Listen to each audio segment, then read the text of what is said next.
Hey guys, welcome back to the channel. This is story about what if Naruto hates himself part 1. Before I start, please do support for more amazing content and comments for part 2. Do consider to subscribe my channel and share my video to your friends and check out the description as well. Let's start the video. Naruto was panting heavily as he stood there staring at Sasuke. The raven-haired boy was panting also, as they had been fighting each other for 30 minutes already. The sounds of the waterfall crashed around them, the two statues almost seeming like they were staring down at the two, as if this battle was more than just a simple fight. It was a contest of wills, a fight to see who was right in their beliefs. Naruto, in his belief that the village was your family and that your loyalty should never be shaken, or Sasuke, whose mission of vengeance and honoring the dead had driven him to try and run to Orochimaru's waiting hold with promises of power? Both boys believed heavily in their precepts, and neither could be shaken from them. Or at least, that what others always thought. Naruto glanced around, his face never betraying anything but his mind reeling and somewhat nervous from the presences he felt. Damn it, he thought, Orochimaru must be desperate to get Sasuke there. I guess the snake is still hurting from Gigi using the Shinigami to cut off his soul's arms. I wonder why they haven't made a move yet unless there you are, Kabuto. Come here to see just how powerful we both are. You pathetic traitor, getting your kicks from watching this. At least with Orochimaru, he only plays around with you when he wants to test your limits, but you're just a wannabe has-been whose only joy is pain and suffering. Still, you unfortunately have numbers on your side, so even if I do beat Sasuke, you'll prevent me from taking him back to the village. The kunai in Naruto's hands slipped to the ground, and Naruto fell to his knee while lowering his head, confusing Sasuke a little. Why do I keep fighting? I mean, seriously, what's really going to change? Even if I do get Sasuke back, everything will just go back to normal. Kakashi will just keep on being a lazy pervert. Sakura will just keep fawning over him while calling me an idiot and hitting me across the head. Bachan will just slap Sasuke on the hand and give him some sort of punishment, while trying to keep the council happy. Erosenin will keep on peeping on girls while just barely training me. And me, I'll still be scorned, no matter what. People will just keep ignoring me or whispering behind my back about the furball. They'll keep on wanting to see how far I'll go before I'll eventually fail. Hell, maybe I would become Hokage eventually, but they'll never respect me. They'll just respect the position I hold, but never me. This is all just so pointless. The kunai in Naruto's shoulder and right leg were aching, though it's not like the wounds were too serious. However, the one in his side was getting to be excruciating and making it a little hard to breathe from the pain. Thankfully, they had missed any major blood vessels or organ, though they were still impeding Naruto's movements. It was odd that Kyuubi wasn't healing his wounds right now, but then again, he was just probably being spiteful about Naruto being his jailer. Naruto finally raised his head again and looked back at Sasuke, his brother in everything but blood, but his eyes now were almost dead, which unnerved Sasuke greatly. Naruto was one of those people who was always so full of life and energy. No matter what the situation, he never lost hope in himself or his comrades and tried his hardest to make things right. But now, he just seemed so broken. Come on, Naruto. This isn't like you. Get up and fight. Prove to me your strength. He put on a sneer and said, "What's the matter, Dobe? Giving up already? We haven't even pulled out our strongest techniques yet. Maybe you really are weak after all." Naruto would have normally risen to the bait, but now he just looked at Sasuke with those eyes before sighing and lowering his head again. What's the point, Sasuke? What does any of this prove in the end? It's not like if one of us loses, it's going to say that person is wrong. Besides, even if I did go all out and possibly defeat you, it's not like I'll get that far in taking you back. Sasuke looked confused for a second, and Naruto sighed again. Can't you sense them? The Otonin all waiting in the forests on their side of the river? The moment I defeat you, if I could find it within me to do so, they'll just pop out of their hiding places and take you away while killing me. I guess Orochimaru really wants to make sure you make it to him. Sasuke stretched out with his senses, and his eyes widened when he realized Naruto was right. He growled a little and angrily gestured towards them. What does it matter, Naruto? If they were going to interfere, they would have done so already. All that matters is we prove once and for all who is the strongest between the two of us. Naruto chuckled mirthlessly, his empty laughter actually stinging Sasuke a little, before asking, and then what? If you win, you'll kill me to get those eyes to defeat your brother, and carry out your vengeance. After that, you'll realize that you've spent so much time chasing after power, you've forgotten other important things like finding love and happiness. Does Itachi need to die? Sure, I'll agree with you on that.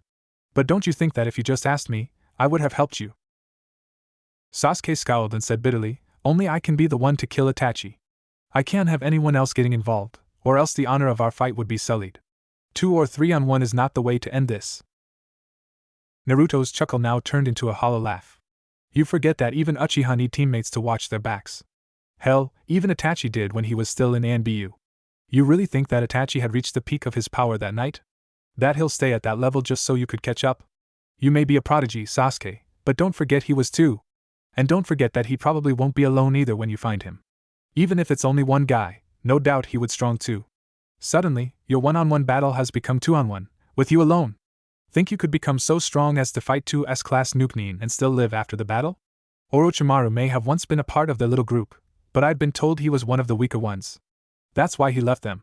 Because he couldn't stand being around those stronger than him and stole from them out of spite. Sasuke was starting to get furious. Don't act like you know everything, Dobe. You're just trying to use words to deter me from my path, but they don't mean anything. Naruto's laugh this time filled the valley, a mad cackling that screamed pain and loneliness to those who could hear it. You're right. It's all meaningless, because nothing matters no matter what I say or do. Even if I did manage to drag your ass back to Konoha, I'll just get shunted off to the side again. And if I don't? I'll probably be even more hated than before, this time with our own team turning their backs on me, again. You would think that while Kakashi was training you for the Chunin exams, he could have just pulled me off to the side and used the Kage Bunshin to train me as well. But no. He didn't. And why? Because he seriously didn't care about what happened to me. Hell, he was probably hoping you would use his ultimate technique on me when we faced each other so that he could be rid of me. So he just shunted me off to the side with some shit teacher and taught you everything he could. I know he taught you more than just the Chidori and how to move faster. Hell, if all three of us had managed to get through the exams, I know he would have made the same move still, only then he would have taken Sakura along while spouting off some bullshit about her needing some intense training to ensure her survival and needing to concentrate on just you two. And Sakura? She probably would have just agreed with anything that was said, just so that she could be with her precious Sasuke-kun. Because, let's face it, I don't have a snowball's chance in hell in ever getting her to like me, no matter how many times I try to help her. Naruto laughed the same laugh again, which was starting to tear at Sasuke a little as he watched his normally exuberant brother give in to his grief and frustration. He did this for a few more seconds before continuing his rant. You think Neji wouldn't have tried to kill me? I can damn sure tell you that if he hadn't underestimated me, he probably would have. And that's because even when Jiraiya taught me, I still learned next to nothing except for summoning. Where was that mighty Rasengan technique when I could have needed it, instead of it being something to keep me occupied and out of his hair when we were looking for Bachan? What about some sort of taijutsu that could have helped me evade those Juken strikes that hurt like hell? Hell, even if I had tried to summon one of the toads to help me, they probably would have blown me off because the boss toad would have claimed I wasn't ready to use them yet.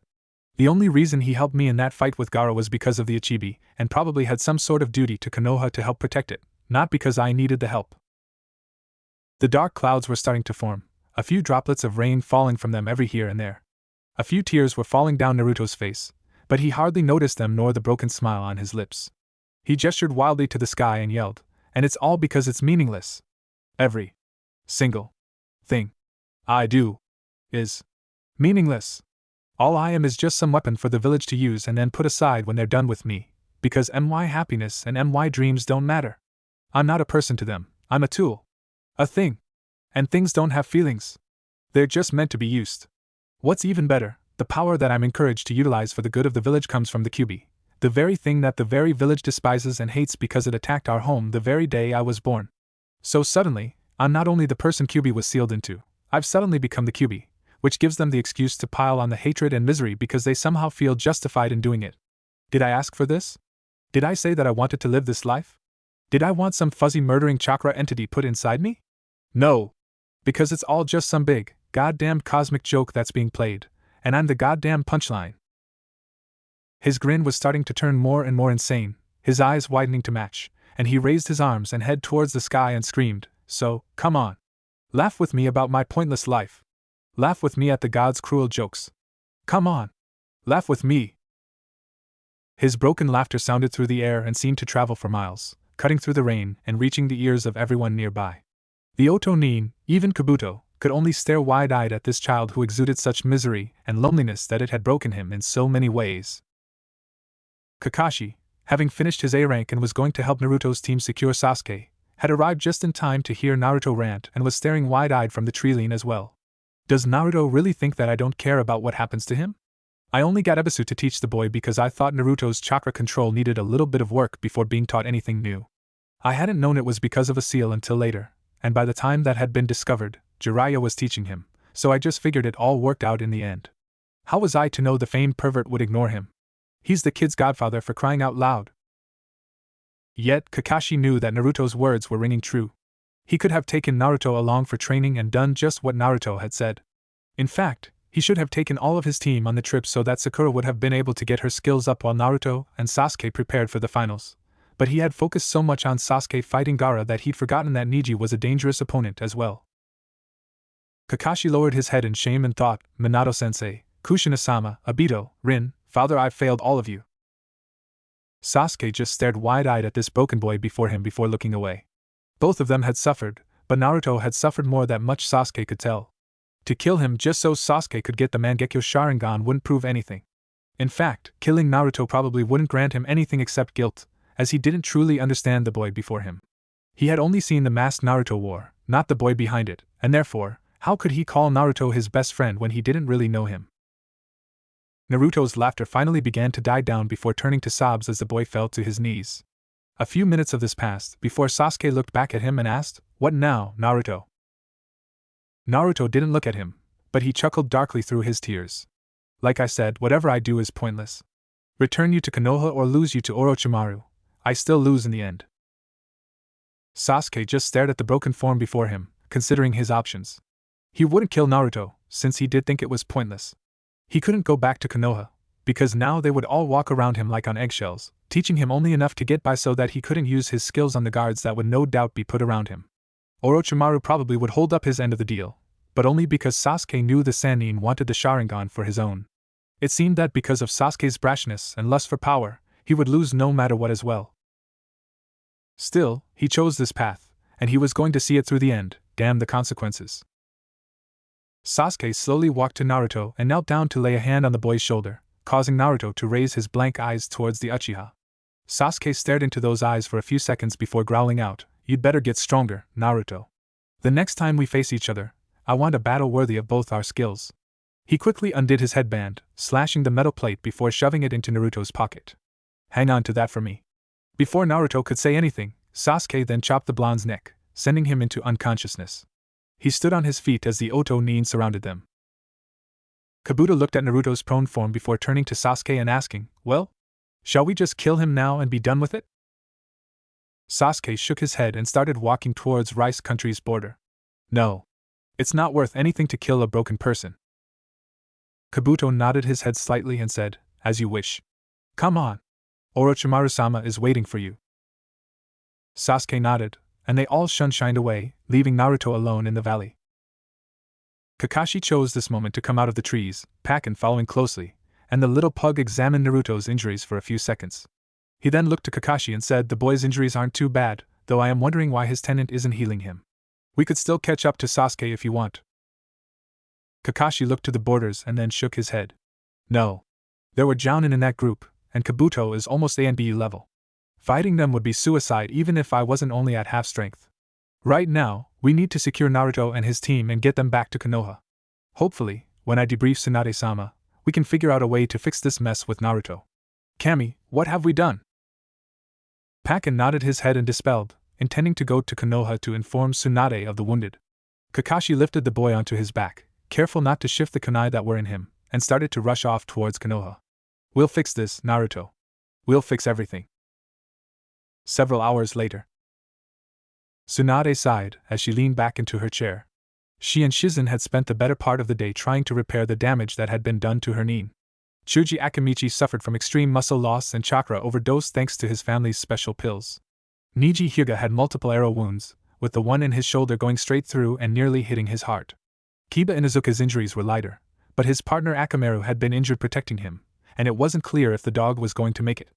Results were good so far, but it would be a battle for the puppy for a few days. Shikamaru Nara, the Chunin team leader for the mission, only suffered from a couple broken fingers from his family's jutsu but was otherwise fine and currently sitting in her office with Kakashi to be debriefed. It was thanks to the Sabaka siblings, Gaara, Temari and Kankuro, that she even had Nin coming back alive instead of in body bags. Shikamaru had currently informed her of everything he knew regarding the mission, thanks to his questions to the Tsunanins, but there was still one glaring hole in the story regarding Naruto and Sasuke's fight, as Naruto had gone on alone to try and get Sasuke to come back. She turned to Kakashi, who hadn't spoken a word since coming into her office and was instead staring off into space with a look that something was on his mind. Wondering what was bothering the man, she nevertheless asked, "Kakashi? You were the only one aside from Naruto who could know what had happened in the Valley of the End. Can you please tell me what you saw?" Kakashi turned his head towards the female Hokage and sighed a little before saying, "After I had left Konoha, I started to push a little more chakra into my legs so I could reach Naruto in time to aid with Sasuke. Because of that, I got there just as the two of them had a pause in their fight. Both Naruto and Sasuke were wounded, Naruto the most, but not heavily. I was about to join in the battle, until Naruto started talking. I think he was trying to get Sasuke to see his side and explain to him that he wasn't alone. Unfortunately, I think the message struck too close to home for Naruto, and he seemed to start breaking down at a massive rate. I mean, Kami, just listening to the boy's voice as he ranted about everything, he ran a hand through his hair as he looked down. I've never heard anyone sound that broken, and the third shinobi war broke a lot of people." Tsunade frowned at Kakashi's words. Naruto, sound broken? Those words didn't exactly mix together, what with Naruto being the bundle of energy he was. She needed to examine this further. She pulled out the Sandame's orb and gestured to it. "This orb, my sensei made, not only makes it easier to see things within the village, it allows a person to project their memories for all to see. If you'll just put your hand on the seal, we'll be able to see and hear just what Naruto was talking about." Kakashi looked at the orb and sighed after a few seconds. As he started to move his hand towards the seal, he said, "Believe me when I say this. On the one hand, you'll want to hear this, but on the other, you really don't." He placed his hand on the seal, and the orb lit up and showed the image of Kakashi arriving at the valley. Not one thing was missed, showing Naruto ranting about his life being meaningless, Sasuke knocking Naruto out, and the Oto Nin showing up with Kabuto before leaving with Sasuke. When the orb was done, Tsunade was staring at the orb in shock. That couldn't have been Naruto. There's no way he would have given up like that.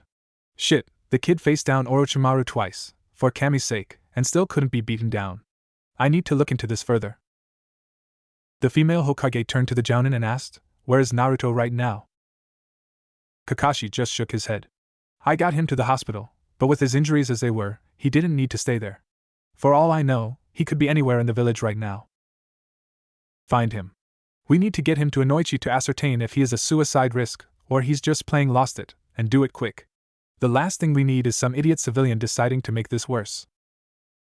Kakashi nodded his head slowly, his mind going through a few of Naruto's familiar haunts, until a glaring problem popped into his head.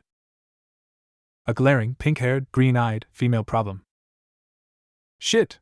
Sakura. Sakura was currently striding quickly through the village, hoping to find her wayward teammate. She had heard through the grapevine that Naruto had failed to bring Sasuke back to the village, not that she was really surprised, as Sasuke was on a slightly higher level than Naruto was, but she wanted to hear the words straight from the horse's mouth. Besides, she wanted to check and make sure at least one of her boys was okay, since she knew the two of them would have fought pretty hard. Naruto had better not have hurt Sasuke-kun too badly in the fight though. If he did, then he is going to get a piece of my mind. Cha! Make sure that Baka knows his place. She cracked her knuckles without thought and continued to look around the area. She was rewarded for her efforts when she saw him sitting on a bench in the park. She found it rather odd that people were shooting him weird looks and walking around him to keep a distance, but then again, he just seemed to be giving off this odd aura of gloominess and depression. His entire body seemed to slump forward, his head lowered so she or anyone else couldn't see it. His hands lay limply in his lap as he stared at them. His orange jacket was gone, leaving him only in his orange pants, black shirt and navy ninja shoes. Sakura showed a little sad frown and slowly walked over to him. Per Naruto. He's probably taking Sasuke's betrayal pretty hard. Oh well. Once I tell him everything will be alright and reassure him I'm not angry, he'll come back around in a few days. When she got near him, he didn't make any movement to show he knew she was there, and Sakura wondered if maybe he was asleep. As she debated whether or not to wake him, she nearly jumped out of her skin when Naruto said quietly, "Hello, Sakura." Sakura tried to calm her rapidly beating heart, but she put on a soft smile and said, "Hello, Naruto. I've been trying to find you for a little while now. I wanted to see if you're okay." He made a lackluster shrug and mumbled, "I'm fine." She frowned again and wondered, what the hell? Seriously, Naruto's never this depressed. What happened out there? Making the frown go away once more, she smiled again as she sat next to him. "Be that as it may, I still want to make sure you're alright. Now hold still." He barely even twitched when she laid a hand on his arm and started to gently run a hand along him, a steady stream of green chakra flashing from her palm as she ran a diagnostic jutsu she'd picked up in her spare time. Still, she didn't need to use the jutsu to see the areas where he was most injured, as the slashes in his shirt showed where the bandages were hiding. One deep stab wound on his leg, another on his shoulder, and one even deeper than those in his side, though thankfully it seemed to miss any vital areas. Sasuke, what did you do to him? And Naruto, did you really respond in kind? Would you two have really tried to kill each other? She narrowed her eyes when she took in his clothes again. Is he trying to make himself sick? Why didn't he get a change of clothes before wandering around? Just because he heals really well is no excuse to not take proper care of his bandages. Her expression turned thoughtful, and she turned her head a little away from the boy. Actually, I wonder if anyone's ever tried to test him for a Kekkai Genkai. I mean, having some form of super-accelerated healing without any form of damage to the user would be. Focus, you damn idiot!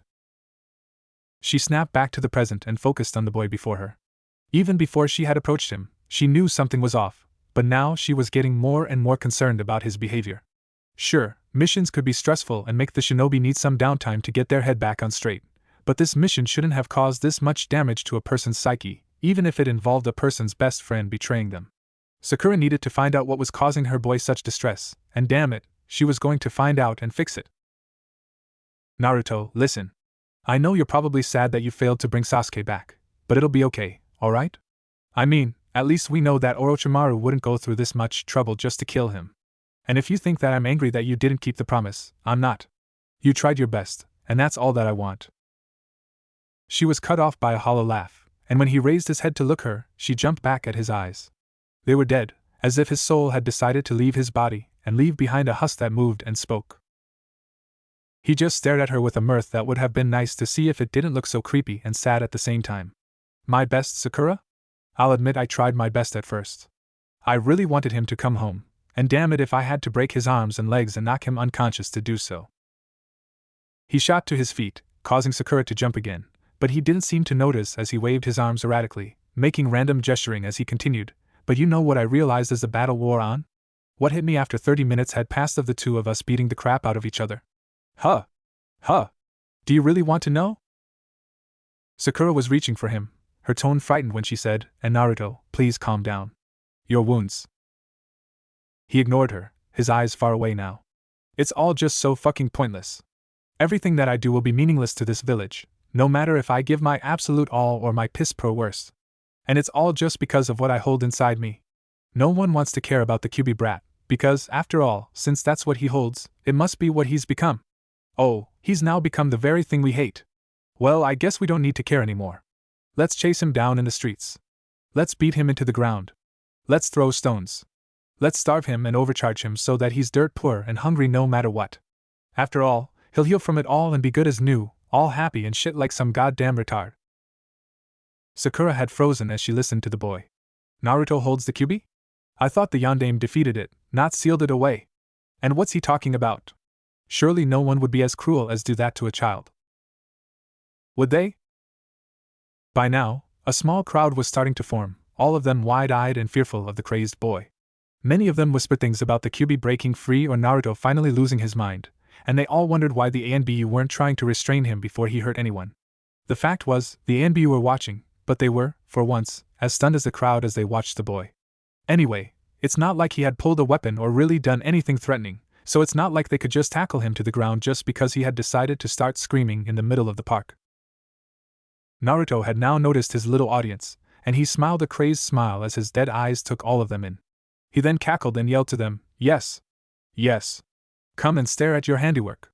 Let's all just stare at the Kyuubi Jinchuriki like he's just some circus freak behind bars. In fact, let's just put him behind bars because we can. We can then spit on him and throw things at him more easily when he's no longer a moving target. 10 points if you can hit him in the heart. 50 if you can hit him on the head, with bonus points to anyone who can knock him out so we don't have to hear his screams of pain. Sakura felt tears welling up in her eyes as she stared at the teammate who was once so gung-ho and devil-may-care be reduced to what she was looking at, her hand clamped over her horror-dropped jaw. How could anyone do this to a child, especially one as sunny and bright as Naruto? I mean, yeah, I would hit him every now and again when he needed to calm down, but it's not like I hated him or anything. It's not like every single time I saw him, I'd greet him by knocking out his teeth. Naruto, what's happened to you? Naruto let out another cackle and looked around again before yelling, "Hey! We need more people, don't we? We can't form any angry mobs with just a few people, after all. I guess we need to get to the village center then. There will be tons of people to piss off there." He jumped into the air towards the rooftops, and Sakura managed to come back to her senses long enough to rush to her feet and jump after him, screaming, "Naruto! Wait!" He just laughed an empty laugh and kept bounding away, forming his signature jutsu and sending 100 of his clones in random directions. She didn't know what he was doing, but she knew it wouldn't be anything good. Hopefully she could reach him before he did anything drastic. Naruto finally landed in the village square, and Sakura landed near him, on her knees trying to catch her breath before standing straight and saying, "Naruto, please. You need to calm down. Listen, we can go to Tsunade-sama. She can make everything." Naruto just laughed bitterly and cut in. "Make everything what? Better? Nicer? Back to normal? Like any of the Hokages, past or present, really care about what happens to some no-name orphan whose future was sacrificed so some asswipes can have their damn comforts. After all, if the Yondaime really worried about me, then maybe he wouldn't have been so quick to use me for his insane plan. If the Sandaime had really cared about me, then maybe he wouldn't have been so quick to tell every asshole of the last generation what I held and just kept a goddamn secret. Or at the very least, he could have told me sooner about the damn fuzzball instead of when he had absolutely no choice except to. But nug. I'm evidently not deserving of happiness or a future, because I guess my pain and suffering is meant to be some sort of manna from the gods for this forsaken speck of dirt. And the Godaime? You really think some damn council is just going to let her have all her power just because she says so? Face it. She's just a general who's been buried in so much red tape, she can't see anything that's 3 feet in front of her. The clones had evidently done their job, because nearly everyone in the village had converged on this location, some confused, some angry, and all curious about what was so urgent. Naruto's crazed smile seemed to grow even further, and he spread his arms out to gesture to all of them. "No! These people right here are the true rulers of this godforsaken village. Everything here is just a matter of public opinion, and if the public doesn't like it, then it must be changed to their benefit. And if it pleases the village to have a scapegoat for their anger, then by Kami, they're going to get it. What do they care if some boy is sacrificed? Actually, that's what makes it so much fun, hurting someone who can't even defend themselves." He then turned to the stunned crowd and kept on yelling. "That's what you all came to see. The QB brat evidently wants to show everyone something, so you might as well come and see it. Well, guess what? I fucking don't care anymore, because you assholes took everything of meaning from me since I obviously don't deserve it. You won. You all goddamn won." Naruto started to laugh again like back in the valley, and the whole of Konoha shivered in fright, from the most hardened shinobi to the smallest of children, as the sounds of broken pain washed over them. Sakura could only stand there, tears falling freely down her face, as she wished to do something, anything, to just make this pain in her teammates stop. He then looked towards his stomach and yelled, "Hey, fuzzball! Wake up! Everyone's come here to see you. It's impolite to keep them waiting." When the stomach obviously didn't answer, he punched it a couple times and screamed, "Wakey wakey, fuzzbutt! You don't want to miss this." But Naruto wasn't done just yet, as he lifted his head towards the sky and screamed, "Hey, are all you gods up there watching this? Because if not, then you're about ready to miss the final punchline of your little joke down here. Hope you enjoy it."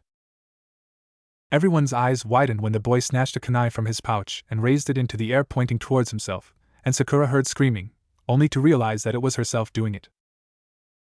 The kunai swung down, and Sakura froze as blood sprayed in her face. "No. Please no." Naruto just laughed as he looked at the kunai now in his stomach, dark blood that was almost black gushing out as he ripped it out. He kept laughing insanely as he stabbed himself once more, twice more, 3 times in the same area. Even as blood began to flow out of his mouth, he didn't stop laughing. Still, he proved he was only mortal as he began to sway slightly as he grew weaker and weaker from the blood draining out of him. With the last of his strength, he managed to throw the kunai into the air randomly towards the crowd, saying, "Here. A souvenir to remember the day you watched the QB container die. Remember to cherish it." He cackled again as he started to fall, but he then felt something crash into him and lower him gently to the ground. When he looked at the person's face, he saw Sakura kneeling over him, tears running freely and choking out terrified sobs as her hands glowed green with what little healing techniques she knew. She kept on saying things between sobs, like, "I'm sorry, Naruto. Please don't leave me. And even I need you. I need you so much, Naruto." Sakura kept trying to close the wounds, but her skill was just barely holding back the bleeding. She raised her head to the crowd and pleaded, "Please. Someone. Anyone. Please help him. But no one moved, so stunned about the boy's actions that they might as well have been statues. Sakura was about to scream at them again, until a red mist began to rise from the wounds and form into a red-headed, red-irised woman of striking beauty who floated above the dying boy and glaring at him. She wore a red kimono with black trim, and 9 tails that were waving around all over the place came out from her waist behind her. She continued glaring at him for a few seconds before saying in a melodic tone, "So, this is what you finally boiled down to. After all that posturing and bravado, you're just a child who just can't deal with his problems and tries to run away through death. If I had known this was going to happen, I would have just let you die when the old pervert threw you off that cliff several months ago. At least then, you would have died on impact instead of prolonging your suffering." Naruto just chuckled and looked at her. "What you complaining about, Kyubi? At least now you can go free from your prison. Why do you think I stabbed there?" Kyubi snarled and raised her hands in exasperation. "Oh please. If I had wanted to escape that badly, then I just would have let you die the first chance I got, you little baka. No, I wanted to see what you could become. You had potential, Naruto. More than both of those Uchiha brats and Orochimaru combined, and you choose to willingly throw it away by killing yourself." By now, Tsunade, Kakashi, and Jiraiya had landed in the middle of the square. Tsunade managed to get one look at Naruto before her eyes widened in terror, and she screamed, "Naruto!" Kyubi snorted and turned to them. "Oh yes, and now the idiot brigade arrives, and rather late I might add. Come to see the result of your hard work up close instead of through that little orb. After all, this is what the village wanted, right? To see the so-called Kyubi die for its sins of attacking the village and killing your precious Yondaime? Fools, the lot of you. Your wretched Uchiha clan tried to use me as a weapon, only to lose control and set me loose upon the village. And killing your Yondaime? The man chose to sacrifice himself to seal me. I didn't make him do jack shit. In fact, I'm more of the victim here than the rest of you, and the rewards for my troubles is to be sealed away. Besides, I am immortal, and as such, I can't be killed in any way. Even if I were to be dragged to the afterlife, I would still just come right back. So really, if you manage to kill him, the most you would have accomplished is killing one boy." As the villagers around them widened their eyes and paled at what this meant, she turned her glare back at the boy and said, "You think you can just run away from your problems? Tough. I was hoping that by withholding my chakra, you would snap out of it and seek my help to achieve your goals, but your self-righteous stubbornness is about to get you killed. So guess what, buddy boy? You're living, and that's final." The Kyubi collapsed again into red mist and flowed back into Naruto's body. He spasmed a little as the red chakra began to envelop his body completely, his wounds healing at an extraordinary rate.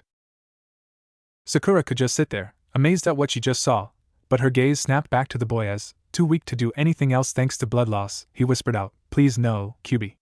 I don't want to do this anymore. Please, I'm begging you." Her heart stopped as he said, "Please let me die." New sobs threatened to come out, but she choked them back and reached down to the boy.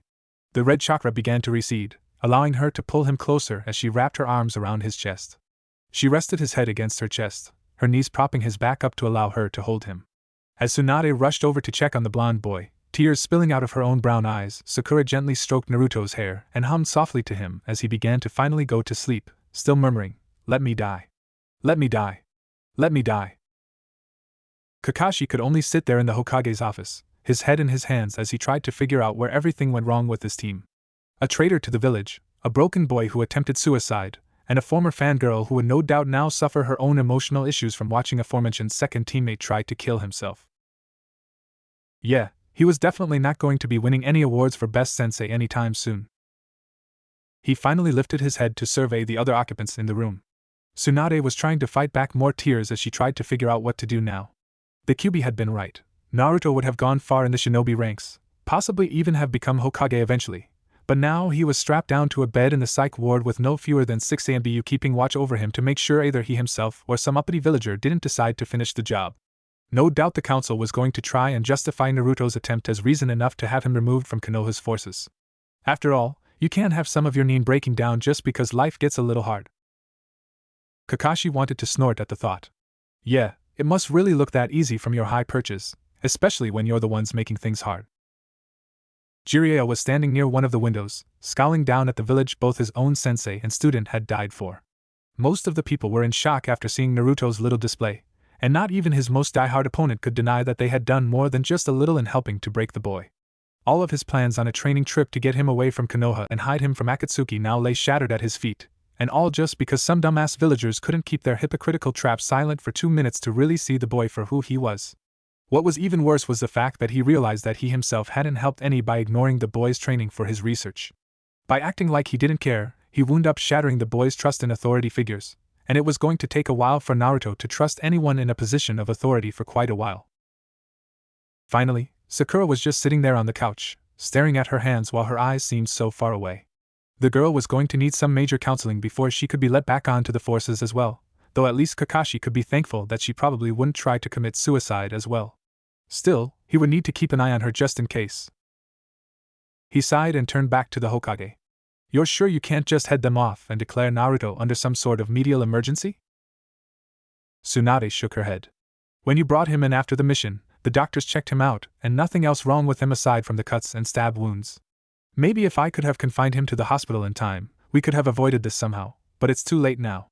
When the council convenes tomorrow, he'll be removed from the rosters permanently. The only to save him now would be to make him seem like he's too valuable to go to waste, and their prejudices against the Kyuubi will work against him in that regard. Up until now, they believed that Kyuubi would die if Naruto did, and I don't think they're going to be willing to listen to her no matter what she says. There was more silence at this revelation, until Jiraiya cautiously said, well, there's one way to help him keep his shinobi status, and probably give him diplomatic immunity as well. Tsunade's eyes snapped over to her perverted teammate, and she said, Jiraiya, no. We all swore it would be too risky until he was a Chunin. He's not ready to know this, especially not now when he's so vulnerable. The knowledge would crush him. Jiraiya snorted and turned to look at her. Come on, Haim. You know as well as I do that the kid would have made Chunin during the last exams if the council hadn't been so biased against him. Hell, it probably would have taken him killing Orochimaru himself in order for them to give him the rank, and that's still grudgingly. And as for the knowledge breaking him? Seriously, Haim? I don't think he could become any more broken than he is now.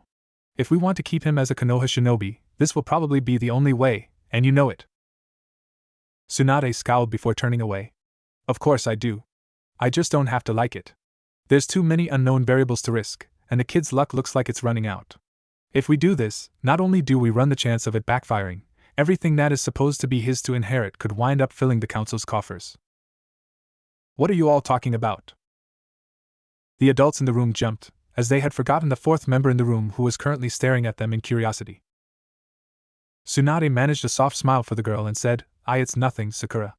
After all, even if we wanted to implement the plan, she spared a glare for Jiraiya before smiling back at the girl, we would still need a few more certain circumstances to happen to make it ironclad. Sakura narrowed her eyes at the woman, and Tsunade couldn't help but wonder, damn, this girl is going to be formidable one day if she gets the right training. I wonder if she would be interested in an apprenticeship with me? Shizen is nearing her mastery after all.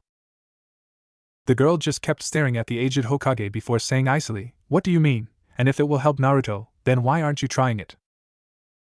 The three adults glanced at each other, and then sighed at their own carelessness before Kakashi said, listen carefully, Sakura.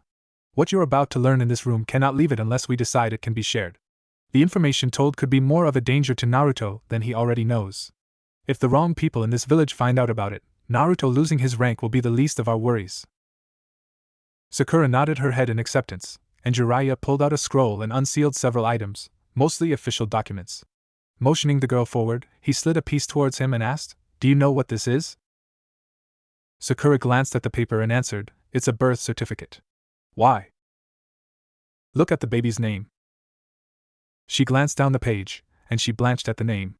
It's Naruto's certificate. Good. Now look at his parents' names. Sakura's skin started to turn even paler, and she leaned back into her chair. Kushina Uzumaki and Minato Namikaze. The Yondaime Hokage and his wife were Naruto's parents. Tsunade nodded her head and said, exactly. Naruto is related to 4 Hokages by blood, his father directly, and then the Shodaime, Nidaime, and Godaime, me, through his mother's lineage. That alone is enough to get the council howling after him. If they managed to sink their claws into him, they could have cared less about the last Uchiha, and would have kissed up to Naruto instead. If they were to find this out now, when Naruto is not in a right mental state, they would use this as an opportunity to access everything that belongs to him, and steal it for themselves.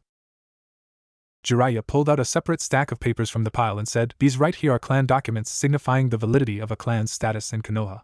Since both the Namikaze and Uzumaki lines had been legally recognized as clans, that would make Naruto the dual head of these families. Hell, He could even probably try to obtain the Senju name for himself if Tsunade were to pass on unexpectedly, or if she named him her heir. In any case, this creates another problem, as being the head of even one nearly extinct clan puts him automatically in the Clan Restoration Act when he turns 15. At which point, if he doesn't already have a wife by then, the council could see fit to select their own candidates for the position. Add in to his other titles, actual or potential, and we're looking at no less than 6 women all handpicked by those bastards. Sakura rubbed her forehead, as her eyes almost seemed to pop out of her head in shock. Which means that Naruto could have a large group of wives whose only motivations would be to steal from him, and keep him on a short leash. Once a few heirs are born, then Naruto would probably be killed in some sort of arranged accident or unfortunate incident to get rid of him. Jiraiya smirked. Smart girl. Now you're beginning to see our dilemma. If we were to introduce this tomorrow as a way to save Naruto's shinobi career, then chances are he'll be dead by 16, at best. At worst, well, let's just say he'll survive long enough to impregnate a few of them. Sakura frowned as she recalled some of Jiraiya's earlier words. But that would only be if he wasn't married before 15, right? If he was married, then he would be able to hold off the council and decide whether or not he wants more wives or just the one, correct? Tsunade sighed and nodded her head. Yes. That is correct. Shinobi law allows marriages as early as 12, due to the number of premature deaths in our line of work. And while it is understood a child between the couple shouldn't be born until 18, many dying clans choose to overlook that unspoken rule and allow children to be born when the mother is 14. An archaic and somewhat barbaric practice, but also one we've never really had to worry about for a while now. In any case, the main problem is we don't have any girl who would be interested in. Sakura's whispered voice cut through Tsunade's words. Yes, you do. 3 pairs of eyes snapped to the girl, who had lowered her head to avoid their gaze. Kakashi's mouth could be seen moving wordlessly behind his mask before he turned to the other 2 adults. Jiraiya looked as shocked as he did, but Tsunade just looked suspicious. The elder woman stared at the younger for a few minutes before asking, Why? Why would you be willing to go so far for Naruto when up until now you only had eyes for Sasuke? Sakura sniffled a little before raising her teary eyes towards Tsunade. The Hokage searched the girl's eyes and body movements for any deceit or play acting, but she was either completely genuine or a better liar than anyone thought her capable. She listened as Sakura said, What else have I got? I don't know if I'm capable of being a shinobi, and even if I were, my team has either turned traitor or attempted suicide. At the very least, I can help keep my other teammates' dream alive, even if it means I'll have to give up my own future. Sure, you could ask Ino or Hinata or Tenten-san or even Temari-san to do it, but it wouldn't be fair for them to have to give up their shinobi careers to take care of a broken man, not to also mention their families probably wouldn't approve of the match no matter what. Aside from marrying Naruto, how else am I really of use? Tsunade had to admit, she was impressed with the girl's conviction. No doubt seeing her only remaining teammate lose it like that and try to kill himself caused her to latch onto him any way she could so that she could have some sort of stability left in her life. Sakura had gotten too deep into the shinobi lifestyle to just walk away from it, and at least this way, by marrying into a shinobi clan, she could still train to be a ninja if she desired. If not, then she would be plenty busy with other clan matters such as managing the books and tending to the estate to keep her active, something she is right about regarding the other girls, who were expected to stay as shinobi due to their particular skills. Finally, a soft smile graced Tsunade's lips, and she leaned forward to stroke the girl's cheek. She then gently asked, Are you sure about this? Because once you do this, you can't ever go back. Divorce is not legal when it comes to clans. When you're in for life. So even if Naruto were to turn out to be an abuser, not that he ever would, you would have to grit your teeth and bear it until you die. So I ask again, are you sure of this? Sakura's eyes seemed to steel themselves, and Tsunade could feel the girl firm up and strengthen herself underneath the older woman's touch. When Sakura nodded her head, Tsunade pulled the girl close to her and kissed her forehead before hugging her tightly, whispering, Thank you, Sakura. Thank you for saving him. Sakura smiled a little and returned the hug. When Jiraiya then hollered, Come on, everyone. Group hug. And proceeded to encase the 2 of them into large embrace, she couldn't help but laugh at his antics, especially when Tsunade kept playfully hitting him while grinning and yelling for the pervert to put them down. When Shizen came in, making sure to close the door behind her, to see what was going on, Kakashi decided to rush to her and wrap his arms around her before swinging her around and around, confusing the poor girl and causing Sakura to laugh again. When they had finally calmed down, Tsunade then began to feverishly rifle through her desk. Okay, first things first. We need a blank marriage certificate. Kakashi! You and Shizen go find one of the timestamps. There should be some from the last few days in the storage room. Kakashi nodded and nearly left before Sakura said, Sensei, make sure the date is for 2 nights ago. The man nodded and followed Shizen through the door. When Tsunade finally found the paper needed, she looked at the girl strangely. Why 2 days ago, Sakura? Sakura grinned a little. First off, it will make the document seem like it has had time to go through proper channels. If the council were to go looking for it tomorrow when this all happens, they would find a marriage certificate that they can't refute since it went through the 48-hour wait period for appeals. Second, it will give us a better edge, because Naruto's breakdown occurred today.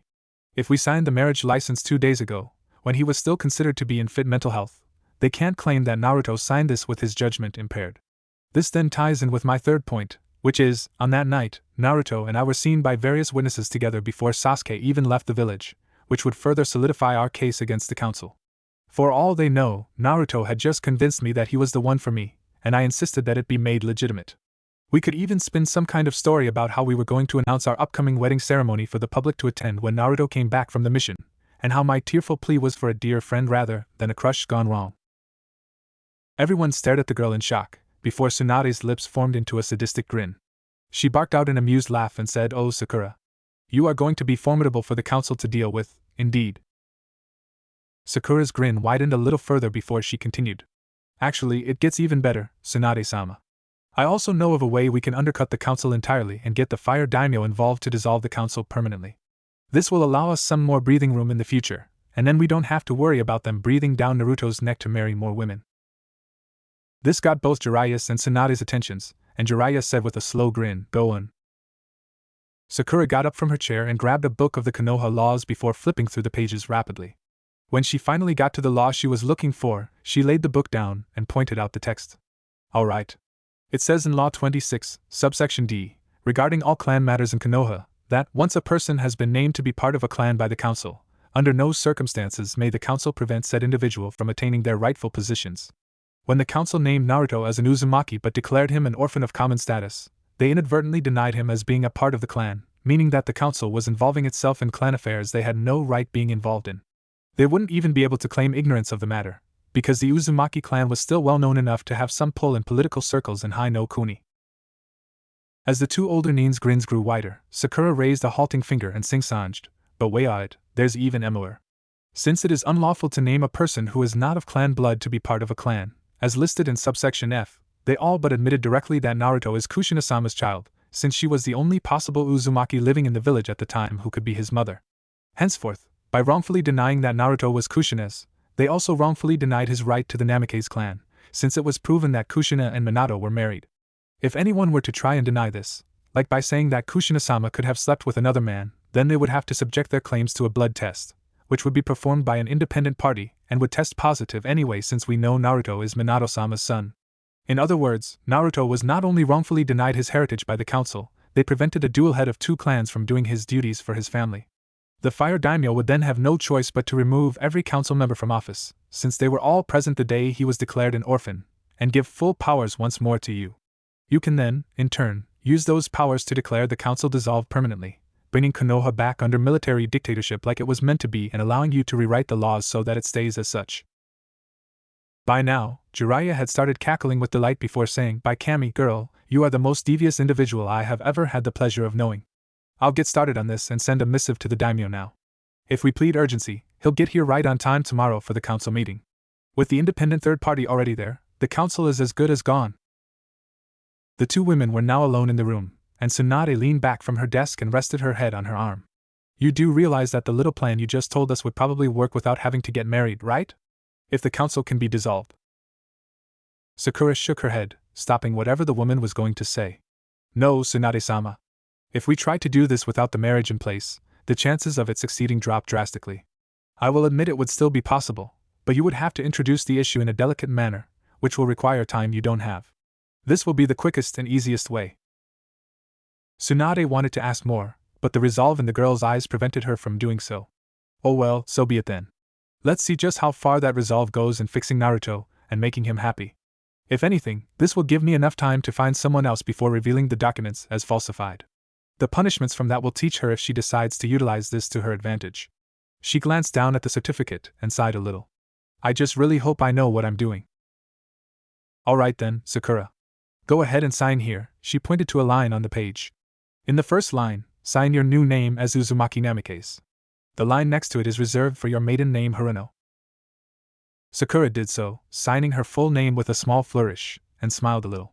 Sakura Uzumaki Namikaze, I will admit, it does have a nice little ring to it. She looked up to Tsunade. Tsunade-sama, how are we going to get Naruto to agree to this? With the state he is in right now, he might be suspicious of our motivations, and we need his actual signature in order to make this work. Tsunade shook her head a little. We'll worry about that on our way to the hospital. You are certain about this, Jiraiya-san? If this all turns out to be a lie. Jiraiya bowed to the man and said, Yes, my lord. I swear to you that everything is as true as I say it. Truly, this was one of the most clever things Jiraiya had ever done, even counting that one time he managed to sneak into the all-women's hot springs resort when Tsunade was bathing there and not get caught. He thanked the gods every day that he was never discovered, since if he had been. Well, he liked his family jewels intact and where they currently resided, thank you very much. In any case, coming back to the present, this little scheme was truly one of his best ideas.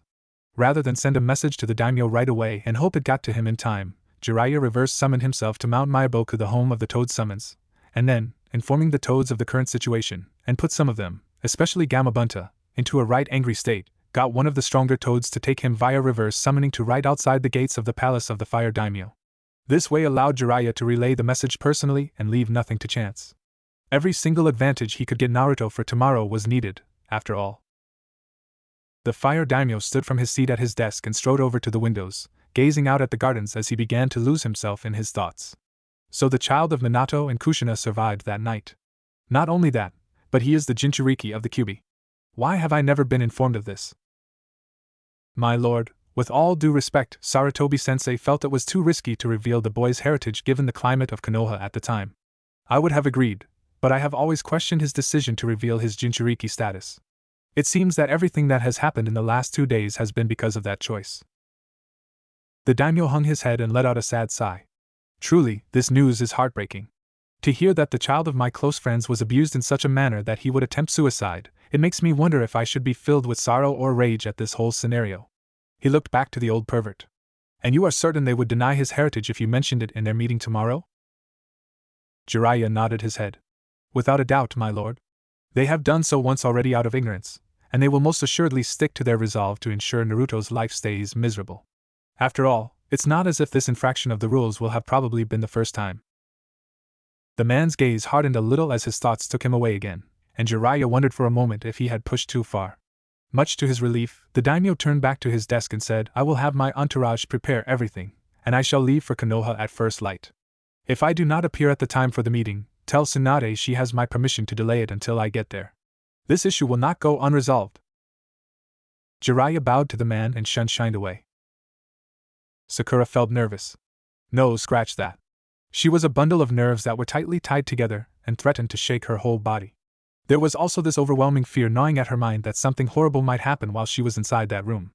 After all, the last time she met with her teammate to try to help, she wound up setting him off on a self-destructive rampage. That was probably the reason she stood frozen outside Naruto's room with Tsunade looking at her strangely. She managed to draw in a shaky breath and let it out slowly. No, it's not going to be like last time. Calm down, Sakura. This will show him that there is someone who cares about him. Oh Kami, please let him see that. Taking another deep breath, she raised a hand, opened the door, and nearly froze at what she saw. Laying on the bed was Naruto, his arms and legs drawn into a spread eagle position by the straps on the bed.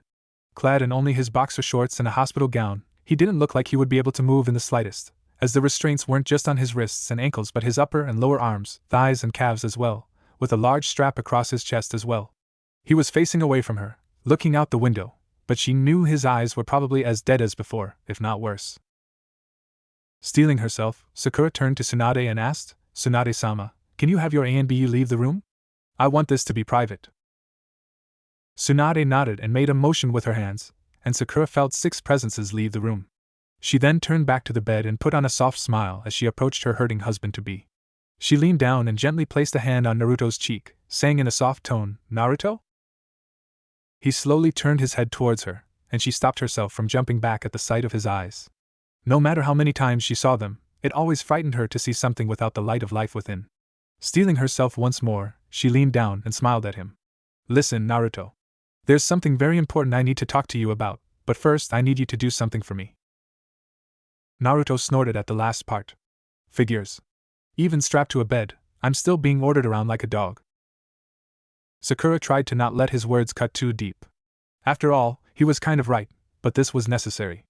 Naruto, I need to speak to Kyubi-san. Naruto's eyes widened, and for the first time that day, Sakura finally saw some emotion in his eyes. Pure, unbridled fear. He thrashed a little in his bindings, trying to pull away from her, as he whispered, No. Sakura leaned forward and touched his face again, the smile replaced with a sad, concerned look. Naruto, please. I wouldn't ask you if it wasn't important. He stared right at her, but she could feel his body trembling under her touch. Please. I don't want her out. I've finally managed to silence her. She whispers to me, always whispering, telling me to stop giving up, to make a difference. He laughed bitterly as his gaze traveled far away, his speech turning rapid. Can't make a difference, never could. Why doesn't she yell at me anymore? Was always simpler when she yelled, could hate her easier, but whispering makes it hard to hate, almost makes it feel like she cares. But Kyubi never really cares, only for herself, don't know why she'd act like she does. Probably wants something, yes, always wanting but never gives back. No, never gives anything back, would see it as weakness. Sakura replaced her hand onto his cheek, this time stroking his whisker marks with her fingers. The action seemed to have a positive effect, as Naruto stopped his rapid ranting and almost leaned into her touch and actually purred a little. She had to repress a small smile. So stroking his whiskers calms him down. That will help. Besides, it's kind of adorable. Aloud, she said, Naruto, if you let me talk to Kyubi, I'll try and get her to promise to stop whispering, but that's only if you let her come out. Naruto turned to look at her, the fear still there, but much to her relief, he then gave the most timid of nods and closed his eyes. At first, nothing seemed to happen, until his body suddenly relaxed. When he opened his eyes again, they weren't the cobalt blue of before, but the deep crimson of Kyubi. His whisker had thickened, and his incisors were jutting out from under his lip, making him look more like the being that he carried. Kyubi Naruto glanced around and took notice of Sakura. His lips scowled a little before a harsh tone then said, And why, pray tell, would I be interested in meeting with you, Pinky? What can you possibly offer me that would be of interest? Sakura stared for a second before her lips tugged into a smug smile. Don't act so superior, Kyubi-dano. After all, what I've come to offer is a way for Naruto to keep his potential rather than be left to rot in a straitjacket in some padded room. That is what you want, right? To see just how far Naruto can go in this world? Kyubi growled for a second before then chuckling a little. Well, I can at the very least claim you've caught my interest. Whether you obtain whatever help you need from me or not is a different matter altogether. Speak. The way things are now, Naruto runs the risk of being removed from the Shinobi Corps and being shoved away into some mental asylum until the council finds a way to remove you and put you into a new vessel. What I'm proposing is a way to protect both you and him, as well as allowing him to start reaching that great potential you keep mentioning. To make this work, however, I need two things. Name them. She held out the marriage document for Kyubi to look at. As you can see, we have prepared a marriage license between Naruto and I. By having him get married, he will be able to finally come into his inheritance and begin to train in earnest, once we've managed to calm him down and help him past his problems, of course. In order to make this legal, I need him to sign this document of his own free will. Kyubi raised an eyebrow at the girl. And where do I come into all of this? Since it needs to be his own decision to sign thanks to the seals in that paper, I can't do it for him. What I need from you specifically is to seize control of Naruto's body should he ever try to take his life again. While you seem to be able to heal everything short of death, the added strain of the actions will do more harm than anything else in Naruto's recovery. I'd rather not have made some progress with him, only to lose it all sometime later when he makes another attempt. Not to also mention, I'd rather not have the village make a spectacle of itself whenever Naruto decides to attempt this in public. She huffed a little and crossed her arms. Also, will you please stop whispering to him? I don't know what you're trying to accomplish with that, but it's freaking Naruto out and making his condition worse. If anything, please speak normally if you try and talk to him. Kyubi rolled her eyes but nodded anyway. Sakura's cheeks then turned a little pink, and she turned her head away slightly when she then said, Hey, also, there was one other thing I wanted to ask of you. Curious about the girl's sudden nervousness but nonetheless amused, Kyubi asked, Oh? And that is? Sakura raised her head to look at Kyubi again, though her cheeks were still pink. I wish to ask for your blessing regarding this marriage. Tsunade, content with leaning herself against the wall as this played out, widened her eyes in shock at Sakura's request. Kyubi as well was shocked, until she narrowed her eyes and said, I fail to see how that really matters. Sakura shook her head and replied, "You're wrong, Kyubidano. It does matter. None of this will make a difference if you refuse to see me as worthy of your help, and I can't help Naruto without yours. Even if I were to give up everything and be by his side 24/7, something may still happen that I might not be able to stop. I can't risk that, not when Naruto's life may be at stake." Kyubi stared at her for a few minutes, eyes narrowed and judging, before saying, "You are weak, girl. That much I have always been able to tell in all the years the kid has known you. The only time you ever made any effort towards someone else's happiness was when you were pursuing the Uchiha, and I honestly think that if he had wanted it, you would have stripped naked in the middle of Konoha and let the entire village gang rape you without a care in the world because it was what the Uchiha wanted." Sakura lowered her head in shame at her previous actions, and she was about ready to call this entire affair hopeless, when Kyubi surprised her. "Still, you never were exactly cruel to the kid, beat him around a little, yes, but never cruel, and sometimes you showed that you cared, somewhat. I will even admit, you being willing to sacrifice your entire future for his with no guarantee of happiness, that takes real guts, kid. More than any other girl your age, and maybe even some twice yours. So, fine. You have my blessing for this union. But be warned," Kyubi continued after seeing a happy smile on Sakura's face. "If you do anything that I see as unbeneficial to the kid's welfare, I'll make your life a living hell. Your life will become so horrible that every night you will beg me to kill you, only to suffer even worse the next day. Do you understand me?" Sakura turned a little pale but nodded to show that, yes, she did understand. Kyubi smirked and said, "Good. Now take off your shirt." Sakura turned a shade paler as her eyes widened in shock, and she began to stammer out questions as to why, only for Kyubi to roll her eyes and say, "You claim to need my help, yes? In order for me to help you to my fullest extent, I need a way to be in contact with you since I can't inhabit Naruto's body every single time we need to talk. What's going to happen is that I will place a seal on your shoulder, allowing the two of us to create a mental link, as well as giving you a couple other things that we'll discuss later. Anyway, since that cheongsam doesn't look like it stretches, you'll need to take it off if you don't want it ripped." Sakura, still rather hesitant about the whole thing, nevertheless nodded her head and removed the aforementioned clothing, dropping it to the floor as she approached the bound, possessed boy. Kyubi gestured to come closer and closer with her head, until Sakura was leaning almost nose to nose to her. Suddenly, Kyubi shot forward and latched her teeth into the girl's young skin, pumping in her demonic chakra through her canines while the rest of her body strained against the restraints, nearly snapping them in the process. Sakura stifled a cry as she felt something be burned in her, writhing and shifting in one spot, filling her with an unholy fire that seemed to peel away her very soul. She refused to scream, however. If Kyubi was going to take a delight in her pain at some point, it wasn't going to be now. So she clenched her teeth and waited for the minutes to pass until this thing was finished. Finally, after what felt like hours of agony, Kyubi released the grip of her teeth, allowing the girl to stumble back. Sakura gripped the area she'd been bitten, but thankfully, the burning feeling was receding. She lifted her hand and saw the mirror in the corner of the room. Curious, she walked over to it and turned her back towards it before looking over her shoulder. There, emblazoned on her right shoulder, sat a mark that looked eerily like a fox with 9 tails, wrapped around a seal that she couldn't begin to comprehend. She didn't know how she knew, but to her, the seal looked completely complex despite being shrunk down to only about an inch or two wide. Picking up her discarded clothing and putting it back on, she turned to Kyubi and said, "Now that we've taken care of business, may I please speak to Naruto? If we don't get the document filed soon, the council might hear word of it and try to block it." Kyubi stared at her with crimson eyes for a second before nodding and saying, "Very well. Before I leave, though, I wish to tell you this. If you somehow are unable to get the boy to sign that paper, then I will command the seal to vanish, since our deal involved the two of you being together."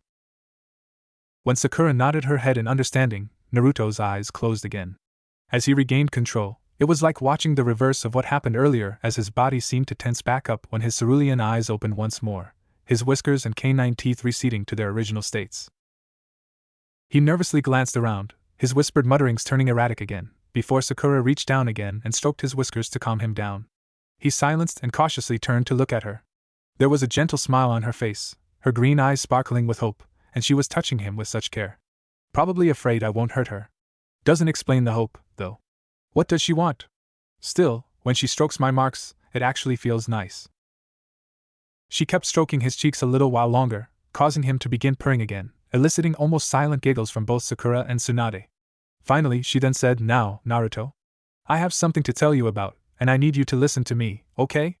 Never forget that I am trying to help you, even if you think differently. Alright? Will you at least listen to what I have to say?" Naruto stared at her, wondering what her game was, but nodded his head anyway. Sakura's smile widened a little, almost cautiously, and she continued, "As it stands right now, Naruto, the council is going to do whatever it can to confine you further. They will claim that eventually you will turn on the villagers, and they will take you away. I know you wish to avoid this, Naruto. You may act like you don't care anymore, but I know you will dread being locked in a room alone, forever denied any human contact, with only the QB in your head." Naruto's eyes widened fearfully again, and Sakura reached down to stroke his whiskers and calm him down. "My, this is working better than I thought. If this is all I needed to do to calm him down, I would have tried this years ago instead of punching him." When he was calm again, she continued once more, "But there is a way out, Naruto. The council denied you your heritage, and they will pay for it, but in order for you to claim it without trouble and get yourself out of their clutches, you will need to well." Naruto looked at her with confusion, and Sakura finished rapidly, fully blushing, "You will need to get married." His eyes widened and jaw dropped, before he managed to squeak out, "What did you say?" Sakura steeled herself, preparing for the backlash she would no doubt receive from him, though the blush refused to leave, and said more clearly, "You will need to get married. Today. In fact, right now." He continued to stare at her in shock, and she pulled out the marriage certificate for him to see, thankful that he was still restrained. She watched him read it, the shock on his growing, before he whispered, "Namikaze?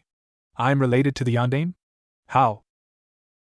Wondering if she needed to stroke his whiskers again but deciding to wait, she elaborated on this.